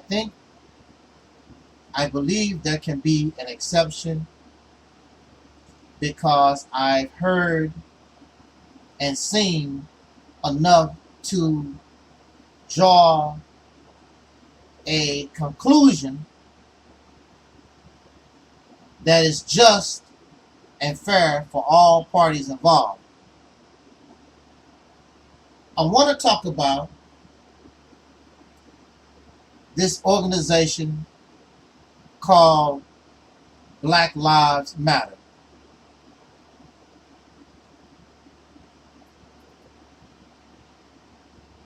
I have been told through various sources that it is only, excuse me, it is only about 8 years old. Black Lives Matter. Founded in 2013, something like that. I want to talk about the complaints that I hear about Black Lives Matter. One of the complaints is Black Lives Matter was founded by gay women, lesbian women, and their ultimate goal is this plot to turn everybody into lesbians and gay folks and to take over the United States, take over the black community. That's what Black Lives Matter is about.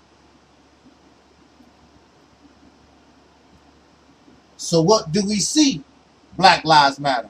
Black Lives Matter, of which is 8 years old, steps up to the plate, speaking about and bringing attention to police brutality against persons of color in this nation. Eight years old.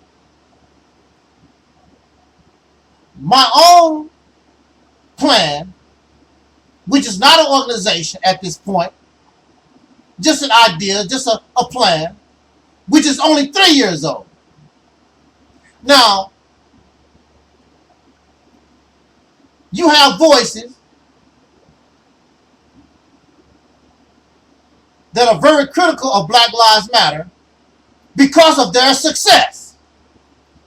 What I hear is jealousy and envy, because Black Lives Matter, which is only 8 years old, have caused such a bring so much attention to the world police brutality, the corruption, the injustice that soul brothers and sisters, black people face in this nation. 8 years old. Now you have the Nation of Islam, you have the Kemetic community, you have all these blackity black folks or whatever running around here. Matter of fact, this mentality, this mindset has been around for 100 years. Hebrew Israelite, Kemetic, the RBG Nation, Pan-African, all this stuff been around for 100 years. Compared to Black Lives Matter, 8 years. Compared to Operation Exodus Mississippi, which is not even an organization at this time, 3 years. They talk about the corruption of Black Lives Matter. They are saying that the founders of Black Lives Matter is taking in all this money and using it for their private use. They are saying that the founders, that the people who are leading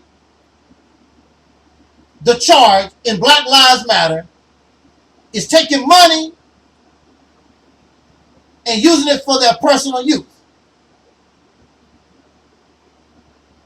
Now, when you look at the blackity black, pro-black, Hebrew Israelite, all this blackity pro-black stuff, which been around for 100 years, what have the leadership done?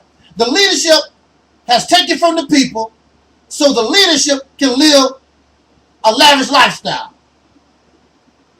Nobody's complaining that Louis Farrakhan living good, getting donations from the poverty-stricken, or that Marcus Garvey was living good, or Elijah Muhammad. Where is your complaint? Where is your outcry? Or the leadership in the Hebrew Israelite nation, taking in all these donations, taking all your money. Young Pharaoh, Sarasun Seti, Sadnetta, the House of Consciousness, all these folks taking your money. This Pan-African stuff. They taking your money and been taking your time and labor, your money for personal enrichment, and of course the black church. This is the norm. But Black Lives Matter at least brought worldwide super attention. Even the white folks came out in their neighborhoods. Black Lives Matter. Come on, Johnny. Come on, Becky. Come on, Karen. Let's get our sides. Black Lives Matter. Black Lives Matter. You talk about and accuse Black Lives Matter of the same thing that you've been doing for 100 years. Marcus Garvey buying some ships, knowing them damn ships ain't no good. Never made a profit. Exploiting his people. The Nation of Islam taking the majority of the money, using it for their own personal lifestyle. The people get very little. You want to target and direct your jealousy and your hatred to Black Lives Matter because you have a problem with gay, transgender, lesbian people. But what? Here you are straight. Here you are been around for 100 years and you can't get nothing done. Then you turn around and want Black Lives Matter to do what you think they should do. What about black on black crime? How come Black Lives Matter don't? That's not their job. That's your damn job. You've been around for 100 years. You take action. It's not Black Lives Matter job to stand up and talk about black on black crime. You do that. That's your business. That's what you want to do. You can't tell them, their organization, what they should and should not do. If that's what you want done, start your organization and do your thing. You don't even support Black Lives Matter. So how the hell you got the nerve just to talk about somebody and you're not part of the organization, you don't support them. The only thing you do is lay your happy ass in the background and make mockery and try to bring down somebody because your happy ass is a loser. You're a loser. The best thing that you can do is get a Juneteenth holiday. That's the best you can do. And these pro-black folks don't even get that done. You will get a slice of bread from the black church. You will get a slice of bread from Black Lives Matter quicker than you would from Pan-African RBG, from the Nation of Islam, Hebrew Israelite, and the list goes on and on, 5% Nation. The only thing they do is run their big ass mouth and talk. They can't change nothing. They change no laws, no policy. They bring attention to nothing. Just sit back. How they're going to parasite off of us. That's the only thing they do. They are homophobic and jealous and envious because they've been around 100 years and can't get nothing done. Black Lives Matter, 8 years old, pushing.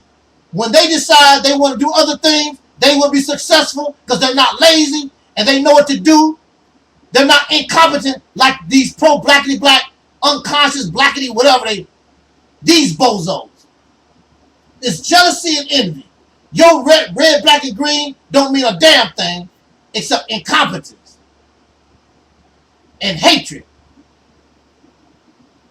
The only thing they want to do is make a slave out of people. They want you on their slave plantation. That's what it's about. Nothing but chocolate-covered races. That's all this pro-blackity black stuff is. A bunch of sick-ass folks who are nothing but chocolate-covered races. They are nothing but white supremacy covered with chocolate. They are the offspring of Adolf Hitler, the offspring of George Washington. That's what they are. Ain't nothing black about them. If you break it all down, you see their foundation is white.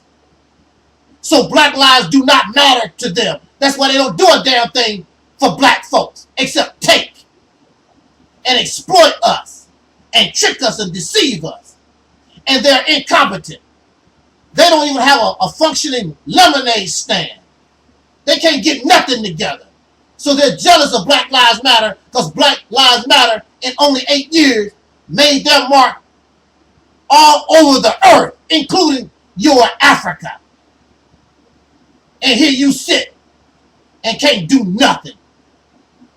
Nobody impressed by your big mouth no more. Nobody impressed by your fake dreams and false promises and your delusions and your Wakanda ass talk. Nobody impressed by you no more. I don't know what Black Lives Matter is really about and don't give a damn. Elijah Muhammad told Malcolm, put your clean glass against the dirty glass.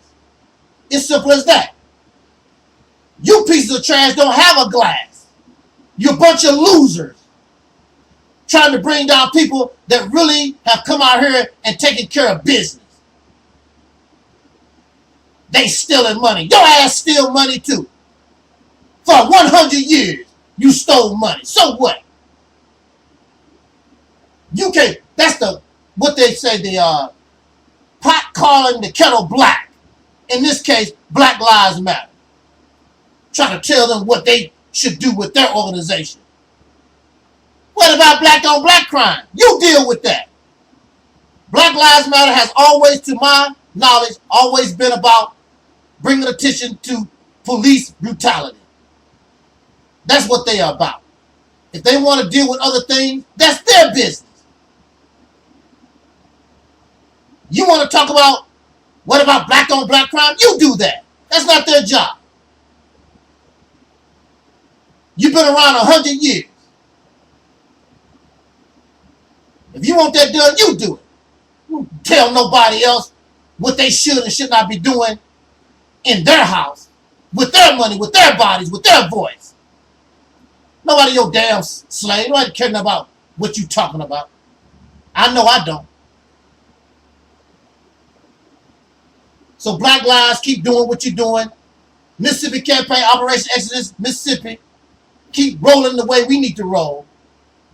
And leave all these old pieces pieces of parasite trash behind. They ain't about nothing. Big ass mouth. Who listening to them? Ain't nobody even listening to y'all ass no more. They see that you're a bunch of losers. Nobody even listening to your pro-blackness and the black man is God and all. Just a few dumbass thousand. It's millions. And those millions are attracted to Black Lives Matter and not to your crazy ass. That should tell you something. Hateful, nasty people. Arrogant, self-righteous. Know it all. You don't know nothing. You sickening. Bunch of losers. And so I don't need a lot of research and information to see a bunch of wackos, retards, that talk about their behavior. Jealous and envious.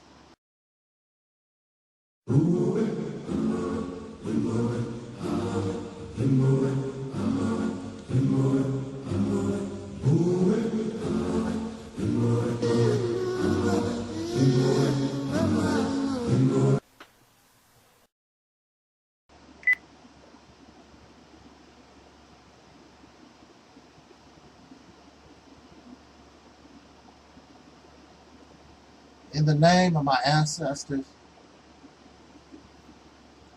peace forever and always, and welcome to another edition of what we call the RealitysTemple on Earth Internet Ministry.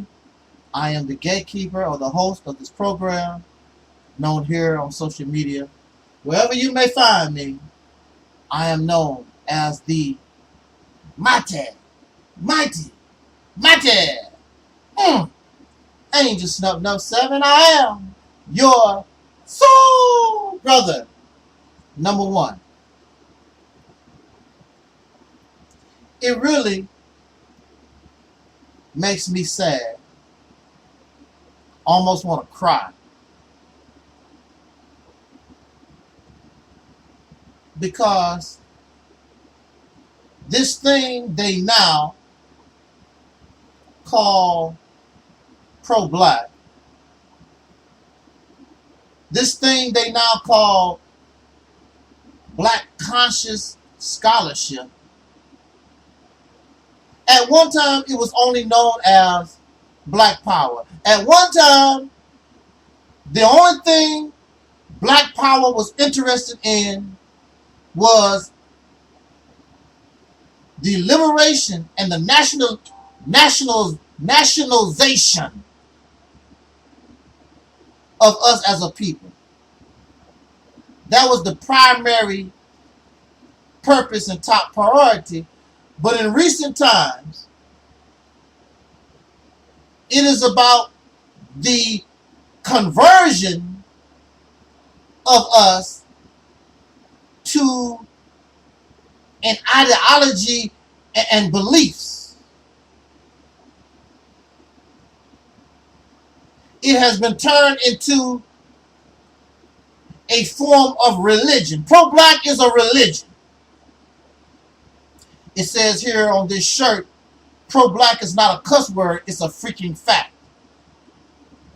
No, the freaking fact is, if it was not for pro-white, there would be no pro-black.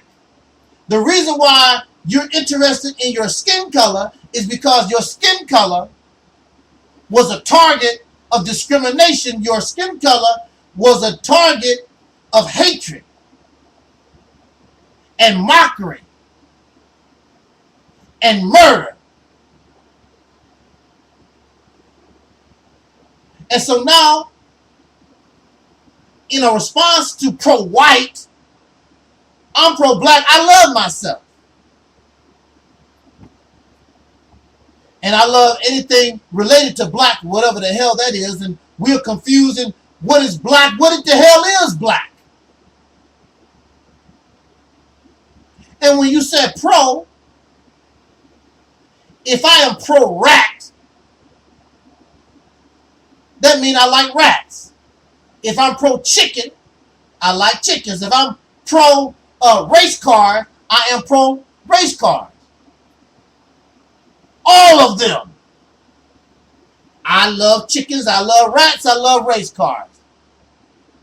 But under pro-blackness, under RBG Nation, they are pro-black, but certain black people they hate. Some of these black people they would kill. Some of these black people are Uncle Toms and Mammies and Uncle Ruckuses and Coons and whatever. These labels that the pro-black learned from the pro-white. That's where you learn that from. And there's a mindset. The pro-black mind is not flexible. The pro-black mind is predictable. The pro-black mind is rigid in thinking. You cannot use the pro-black mind if we was playing chess. You cannot use the pro-black mind if we are playing checkers, because the pro-black mind is rigid. The pro-black mind is redundant. The pro-black mind is predictable. And that's why the pro-black mind, these with the pro-black mind, those who practice pro-black conscious scholarship or whatever, that's why they cannot progress, because their enemies know how that you're programmed. They know how you're going to move. So they already have made their move. And then next thing you know, it's checkmate. Pro-black has been turned, and it is a losing proposition.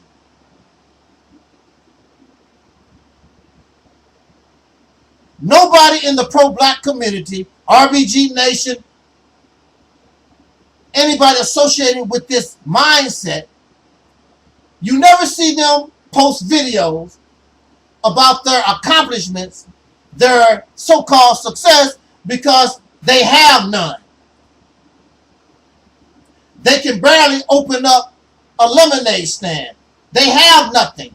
So I'm not shocked why they cannot comprehend what we call Operation Exodus Mississippi campaign. It's above their level.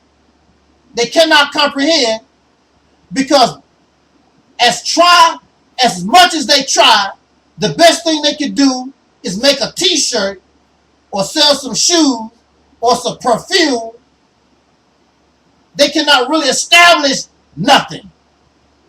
So here we are talking about we want to take control of a state. That's impossible. That's a pipe dream. No, we can't do that. What are you talking about? But yet and still, they claim they follow Marcus Garvey. Marcus Garvey was talking about those type of things. You have to crawl before you can walk. You cannot just wake up one day and all of a sudden there's a newly established independent black nation. That's not how things work. But the pro-black mind, that's how things work. Fantasy and fiction. The new black nationalist, independent, pro-black nation is just going to drop out the sky from out of nowhere. That's not real life. But that's how they think. They think life is the Black Panther movie, Wakanda. That's the world they live in. They live in some kind of fantasy world. They don't see things in reality. And they think like pro-white, because that's all pro-black is. Pro-black is pro-white. There's no reason for you to concentrate on your blackness, but you do, because you have been oppressed by pro-white.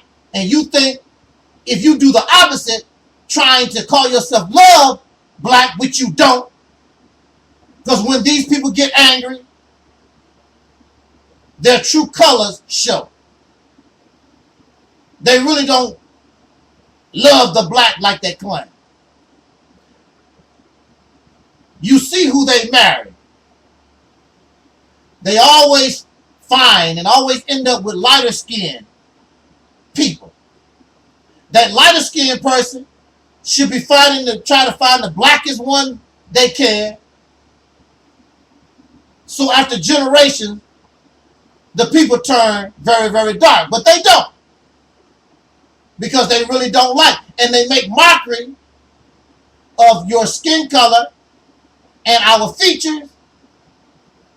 And they even make mockery of our condition. Oh, you pro-black, you black, you broke-ass nigga. Of course, that's our problem in this nation. We're supposed to be broke. We're living in a nation that keeps us broke. We have been denied freedom, justice, and equality. And they know this. We're supposed to be locked up. But when they don't like you, they make mockery of you. And they know that this peck of wood lock us up for little or nothing. And they do this. But if you don't become their slave on their plantation, and that's what pro-black has turned into, a slave plantation. That's what it's about.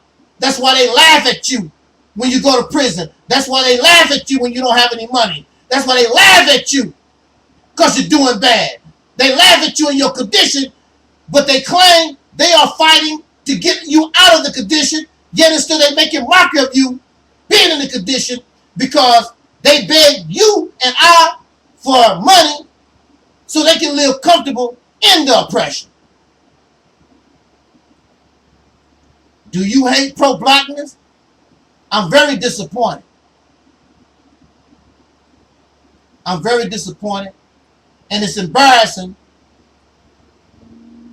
that I was once a part of this, but it was different when I was growing up. Now pro-black is a freak show. It's all about booty. It's all about getting money. It's all about praise. It's all about everything except being liberated.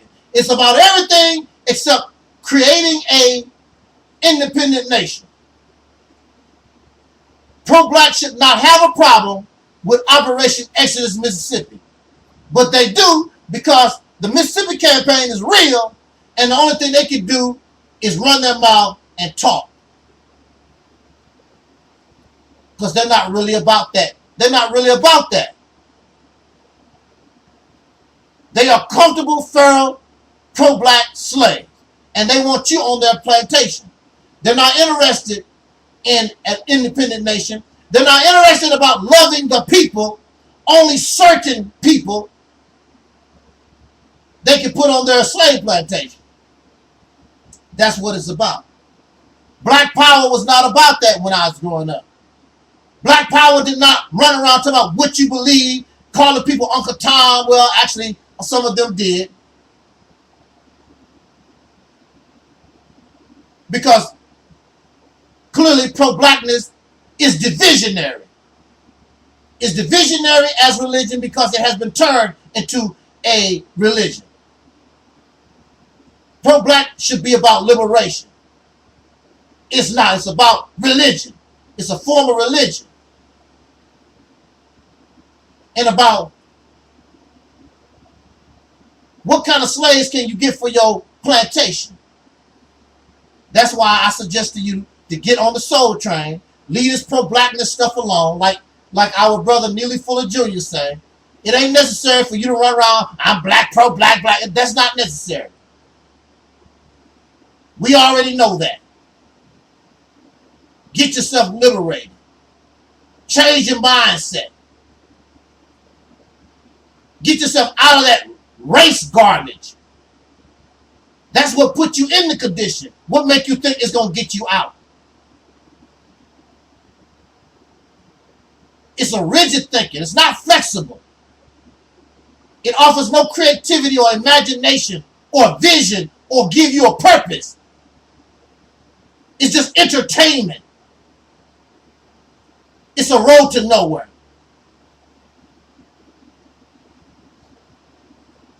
It's not about hate. It's just not doing you no good. It's not taking you nowhere. If you want to go nowhere. But a lot of you just run your mouth you really don't want to go nowhere. So pro-black in the form that is presented to you, that's acceptable. That's not acceptable here. And we don't need it. We can be pro-black without being pro-black.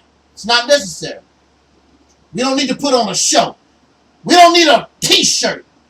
We don't need some shoes. We need liberation. So on that note, thank you for listening. Jot down your comments. This is your brother Angelsnupnup7. This was and is the Reality's Temple on Earth.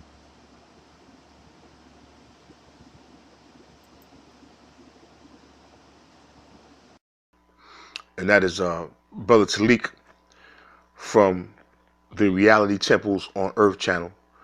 And if you get a chance to subscribe, please do subscribe to his channel. He's a good brother. You know, he's doing good work, and he wants to do good constructive things. He has good information to provide.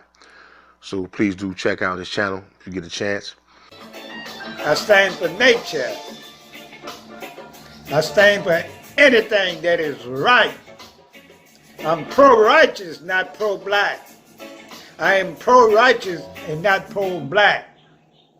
So do your thing.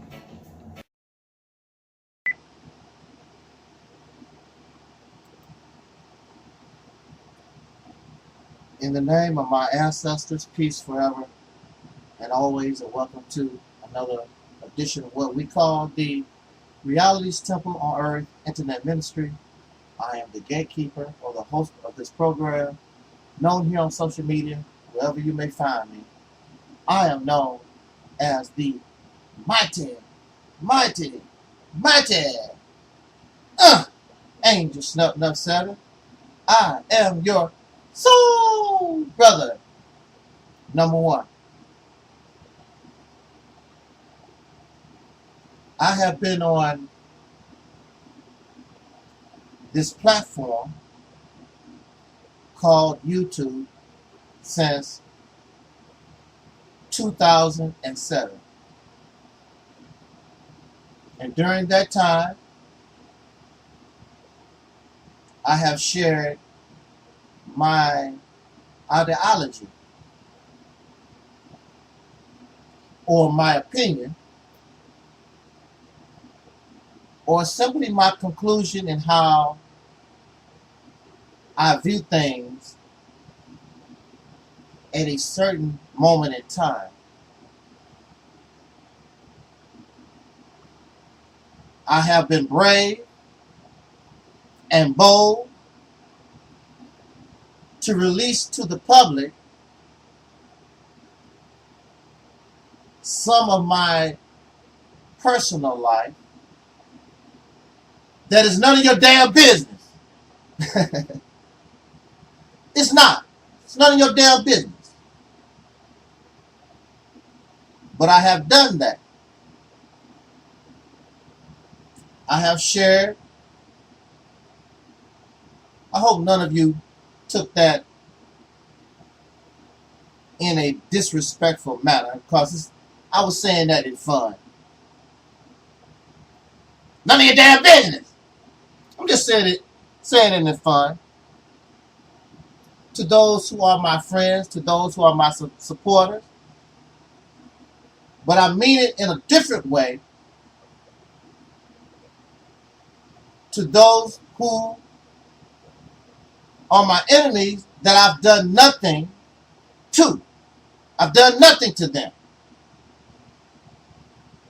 They bring no evidence. They bring no proof. They show nothing except they dislike my ideology or my opinion or my simple conclusions or my critique of something they put out publicly on this media. I do not make a habit of trying to or saying anything about your personal life the clothes you wear, your house, your dog Skippy.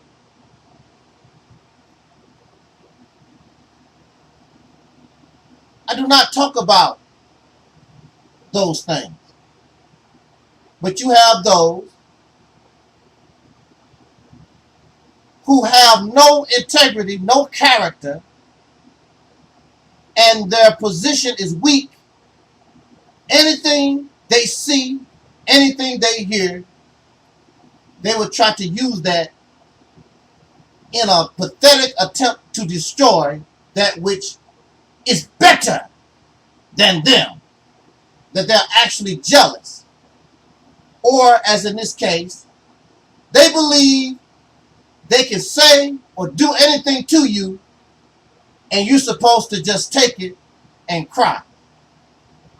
So, you've heard my story since 2007. And in my story, you will see a little boy. You will see somebody until I joined the Nation of Islam. You will see somebody who basically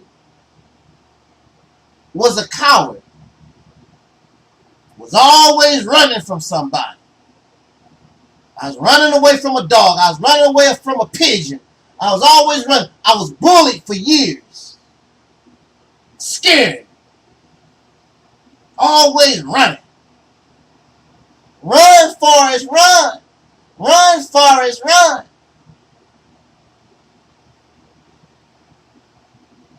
And then one day, I just couldn't take it no more. And I decided all this is going to come to an end. All this running. All this being picked on and bullied on and made mockery of because I'm poor, because I'm too damn black. Whatever the reason. I'm a little sissy. I don't weigh enough. I don't have the right looking eyes. Whatever it is, I decided one day this is going to come to an end. I'm like Popeye. I done stood all I can stand. I can't stand no more. And I fought back. As long as I was running, as long as I was Forrest Gump, it was all good. As long as I was a little sissy and let people thump me in the back of my head and make mockery of me and make jokes at my expense, it's all good. But when I picked up a weapon and got the clicking and clacking, it was a whole new ball game. And I went to the teacher. I went to the principal. I went to the parents. I went to all the authorities that's supposed to help a child when a child is being bullied, and nobody did nothing. But when I picked up a weapon and was ready to whoop that ass, it's a whole new ball game. Now everybody crying. He went crazy. That was the first time I ever got called in my life. Oh, he went crazy. Why is he crazy? He's crazy because he's fighting back. He's crazy because I'm not taking it no more. There's a problem when you fight back. So I truly understand that the black man and woman and the soul brother and sister, even though you angry, you complain and you upset, until it gets to the point where you can't take it no more and fight back, nothing is going to change. That was the first time I went to jail. I was a teenager. I was 15, 16 years old. I went to jail as a teenager because I fought back. I couldn't take it no more. I had to fight the bastards back. Oppressors, psychopaths, abusers, exploiters, bullies. They want to play victim like the white man. Why y'all black folks talk the way you do? Why? They want to play victim, abusers, sociopaths, just like Sister Nova said. Once you start fighting back, there's a problem. As long as you let them kick your ass, as long as you don't defend yourself, it's all gravy, it's all good. Something wrong with him. Something wrong with them when you fight back. These pro-black people, Pan-African, Nation of Islam, Hebrew Israelites, the whole black world, they put on a good show, but they're comfortable Pharaoh slaves. Because when you are oppressed and when you get angry, you can't take it no more. And you don't give a damn if you die. You're going to leave me alone.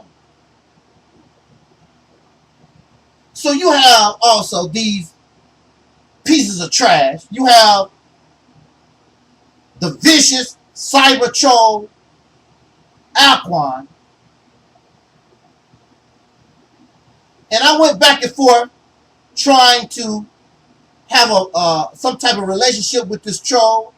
But this troll has no integrity. He thinks everything is funny. He thinks everything is a game. He thinks he's the smartest thing in the world. And when he gave that dollar to my medical fund, trying to be funny, that was it. I don't want nothing to do with you. Take your ass on somewhere. And you have another vicious troll, Guy Nollywood Jr., call people Uncle Toms and Mammies and all kinds of... But they don't believe you have the right to defend yourself. And they cry. They cry because they can dish it out, but they can't take it. I have a right to defend myself, and I would do that. The only reason why the Missouri Department of Mental Health have not got their ass whooped is because of their position in life, because of their power base. That's the only reason. Because I'm whooping your ass, you bastards. Evil, demonic, wicked, nasty, self-righteous garbage. You got this Nepal Shadar disrespect me. And so I'm going to be, what they said, I'm going to be the better person. And I take the video down that I made about her and I send them an apology. But she don't give me nothing. She don't apologize to me. So that begins to tell me what kind of person I'm dealing with. And then, of course, her and that piece of trash Sonetta, they were plotting on Sister Nova. And Sister Nova had to find that out on her own. I could not get involved because if I got involved, she would probably think I was jealous because she was on that platform. So I said nothing. And so now you have Nepal and you have Guy Nollywood Jr. and whoever you are, you think we don't have the right to defend ourselves. You can go suck an egg. It's not happening. They crying. Putting a whooping on them. And see, this nation, if y'all happy ass wasn't so scared, you could put a whipping on these racist ass bastards if you wasn't scared. Stand up and defend yourself. But you won't do nothing except talk. Bring your scholarship and your knowledge to the house of consciousness. That's the best you're going to get. You're not going to fight and stand up and say, I done stood all I can stand. I can't stand no more. You're not going to be like our sister Fannie Lou Hamer. I'm sick and tired of being sick and tired. You're going to continue to enjoy your oppression because you got a car. Because now you can eat at McDonald's or whatever. These bastards. You attack me, I'm going to defend myself. Ain't nobody did a damn thing to Sonetta or Nepal or the faceless troll, Alquan, or any of you pieces of garbage, demonic, nasty trolls. But if you come at me, I'm going to defend myself. And I've done a good job against Google. I even smacked down these suckers from the Missouri Department of Mental Health. And I've dealt with trolls for 10 years. I'm like Tony Montana. You come after me, you're coming after the best. Bastards, that's pieces of trash. You won't stand up against the wicked. You won't stand up against the evil. You always attack those who want peace. I've never done nobody harm in my whole entire life. And now you got this piece of evil trash sitting in a jail in Arizona, shot his 10-month-old baby. Had they done something, maybe that could have saved, or maybe that baby wouldn't even come into existence. Y'all always stand with evil. Then you complain what evil do. Jot down your comments. Let's talk about it. And we're going to roll to the next video if we can. Peace. Welcome to the RealitysTemple on Earth.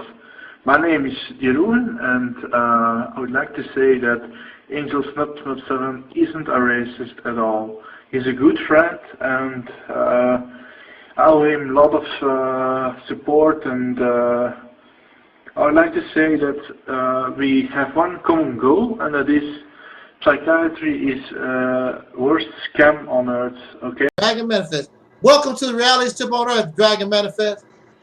Thank you for having me, brother. This is an honor. I've been watching you for at least a couple years now. Yes, sir. From the first time I got hip to your channel, I've been hooked ever since. I'm always looking out for new videos. I mean, when I first saw your channel, I said, oh, this is an ancestor that has most definitely returned. Yes, most definitely. This is not a new ancestor. This is an old ancestor. You could hear, you could feel the ancestors through you.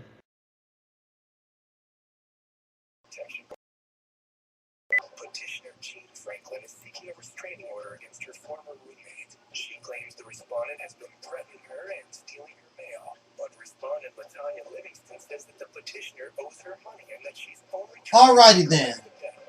Let's do a little something. We want to talk about this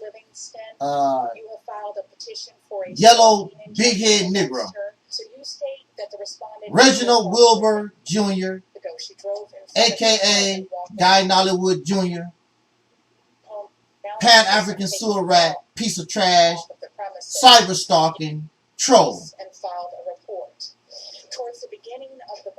Now, when I first was introduced to this garbage, the garbage got angry at me because he did not like my opinion, my conclusion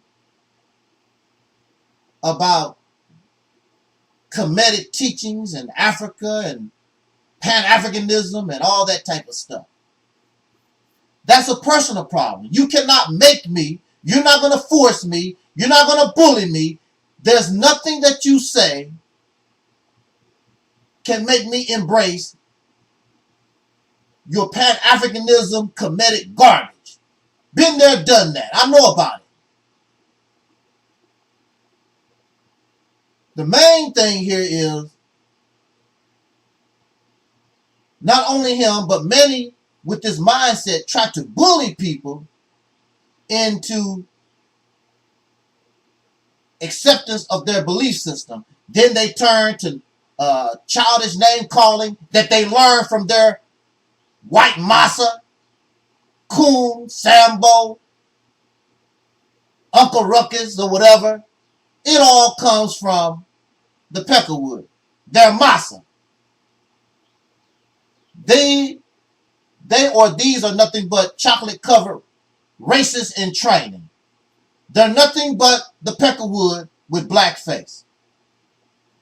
if you take the black out of, if you take the Kemetic out of, if you take the Islam out of, you will see that these people are nothing but chocolate-covered racists. That's all they are. You will get called nigger and Sambo and coon from them more frequently than from the actual original offspring of the races. But these are your friends. These are the ones who, I love my people. All that nonsense. No, you want to exploit soul brothers and sisters, the once called American Negro. You want to exploit us the same way as everybody else for your grandiose, self-enrichment, self-serving purposes. You will not do that to me. Farrakhan got me for 9 years. I'll be damned if I allow some other trash to exploit me. It's not going to happen. So this big-head yellow Negro claims to be an African.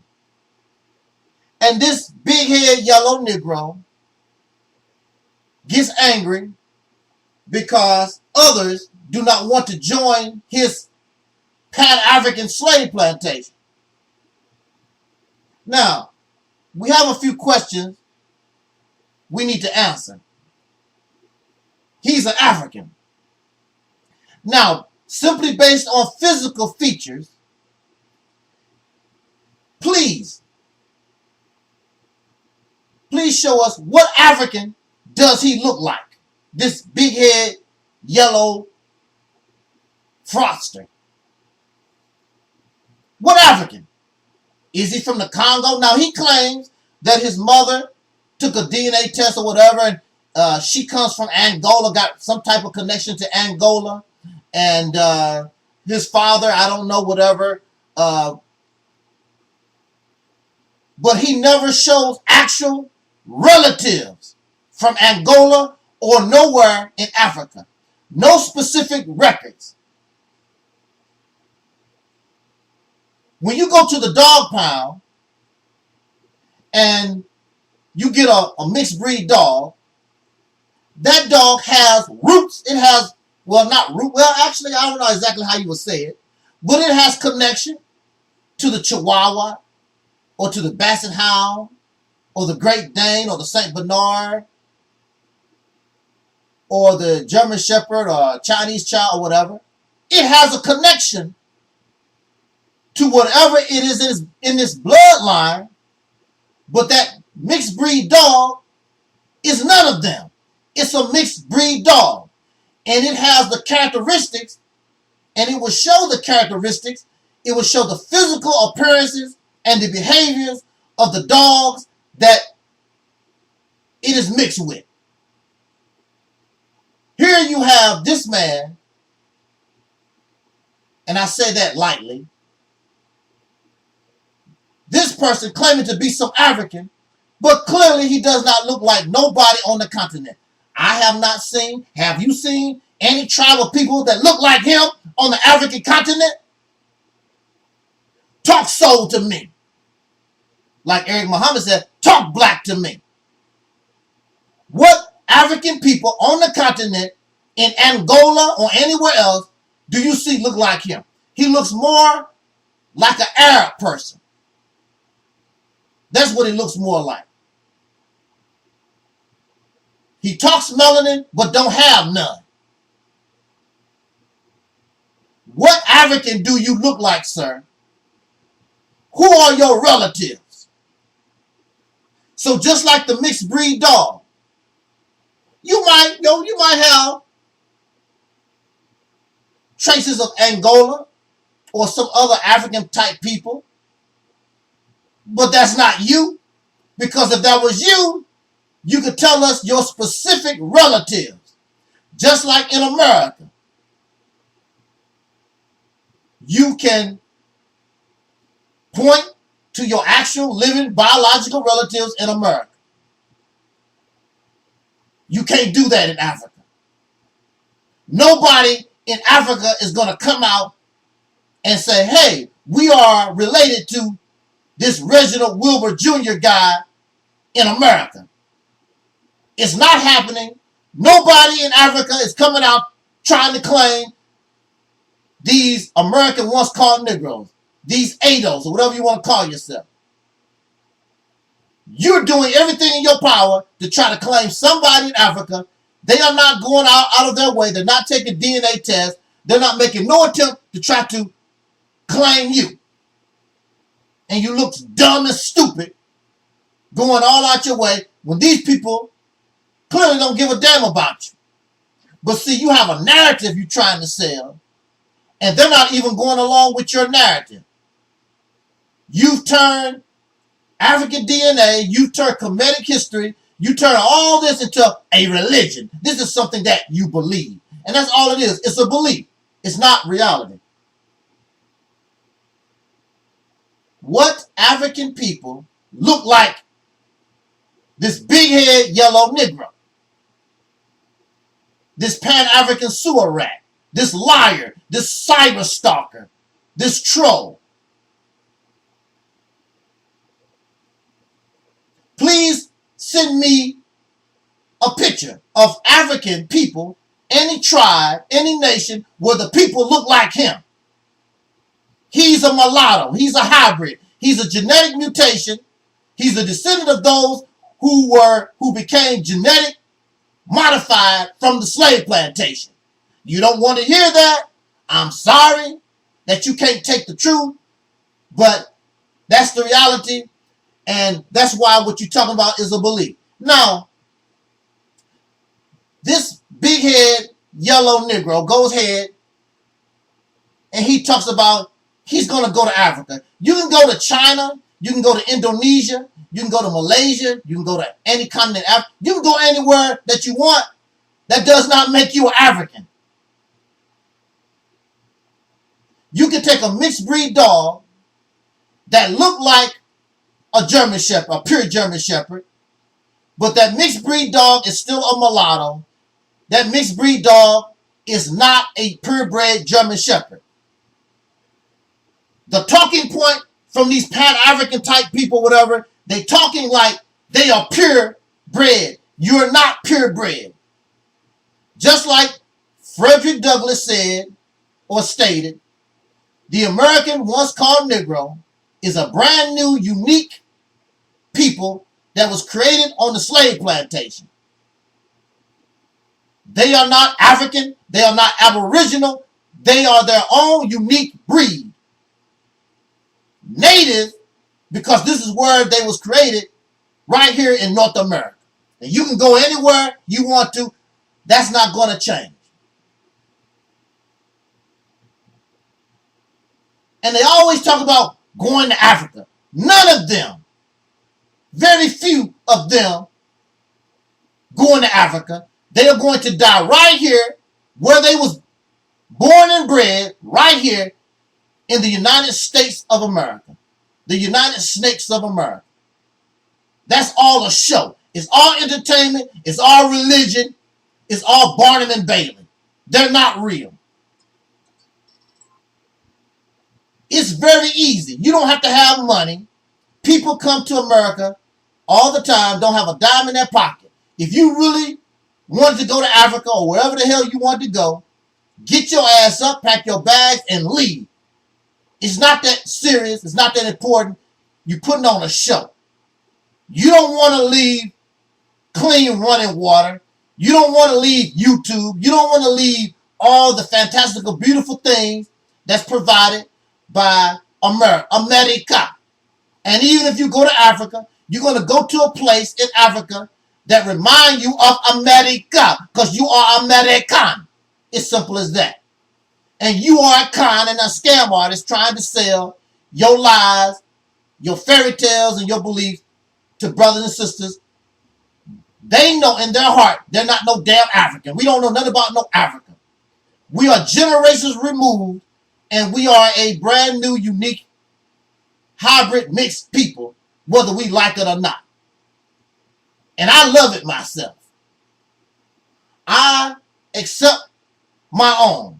and I'm being myself. I'm not trying to copy and want to be some fake ass Aborigines or fake ass African or Arab or whatever. This is what he looks like. He looks like some type of Arab person. He don't look like African. What? Arabia is in Africa, ain't it? Middle East, whatever. And then what's so sad,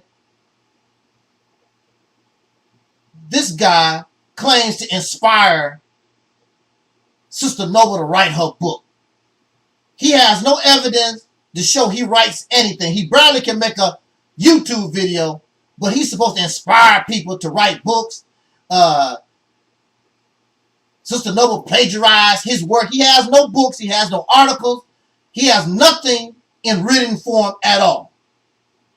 These Pan-Africans, the only thing they know how to do is lie, manipulate, deceive, steal. They have no creativity. They have no imagination. They following Marcus Garvey because he's dead, and they can make Marcus Garvey. If you read and study Marcus Garvey, they are nothing like Marcus Garvey at all. The UNIA was composed of many various different types of organizations that came under one umbrella. These pieces of trash cannot tolerate differences. It's either their way or the highway. Sir, I choose the highway. I want nothing to do with you and your corny ass, fake ass Pan-Africanism, you and Umar Johnson, and all the rest of these bloodsuckers and parasites living in Wakanda. But again, please ask him what African tribe, what people are trying to claim him. What African people on the continent that he looked like?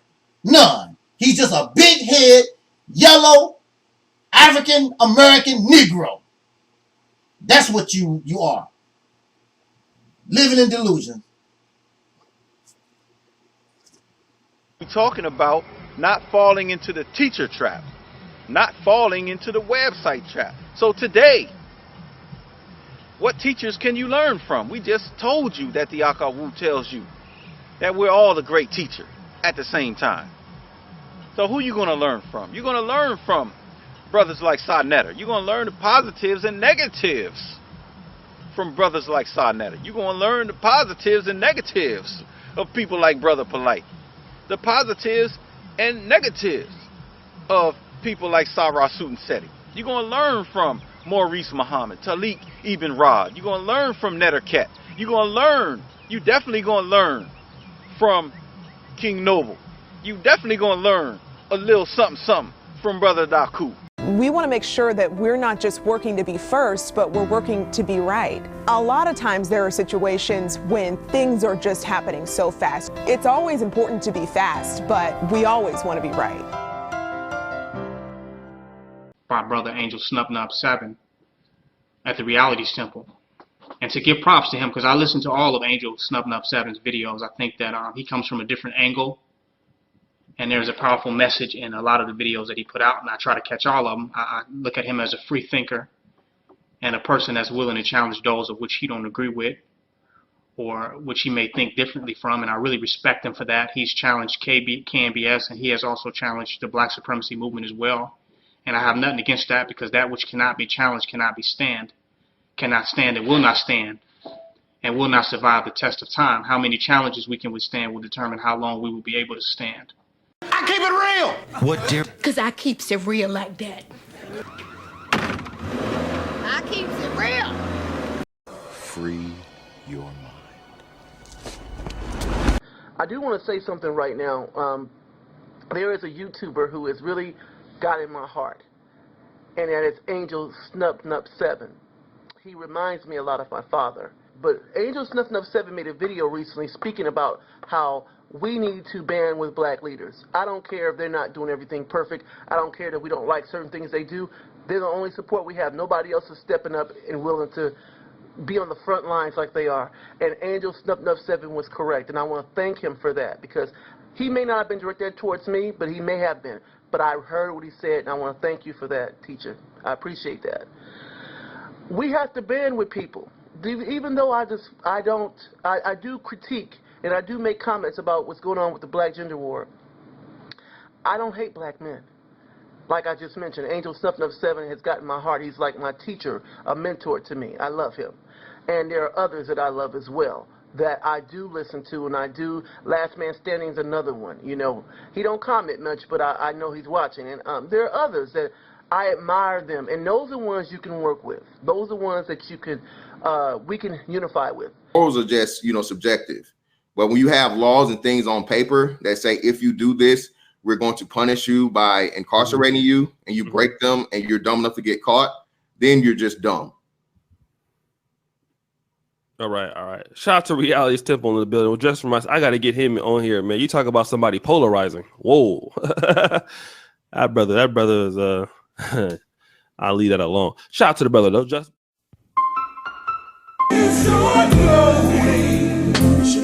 keep it going.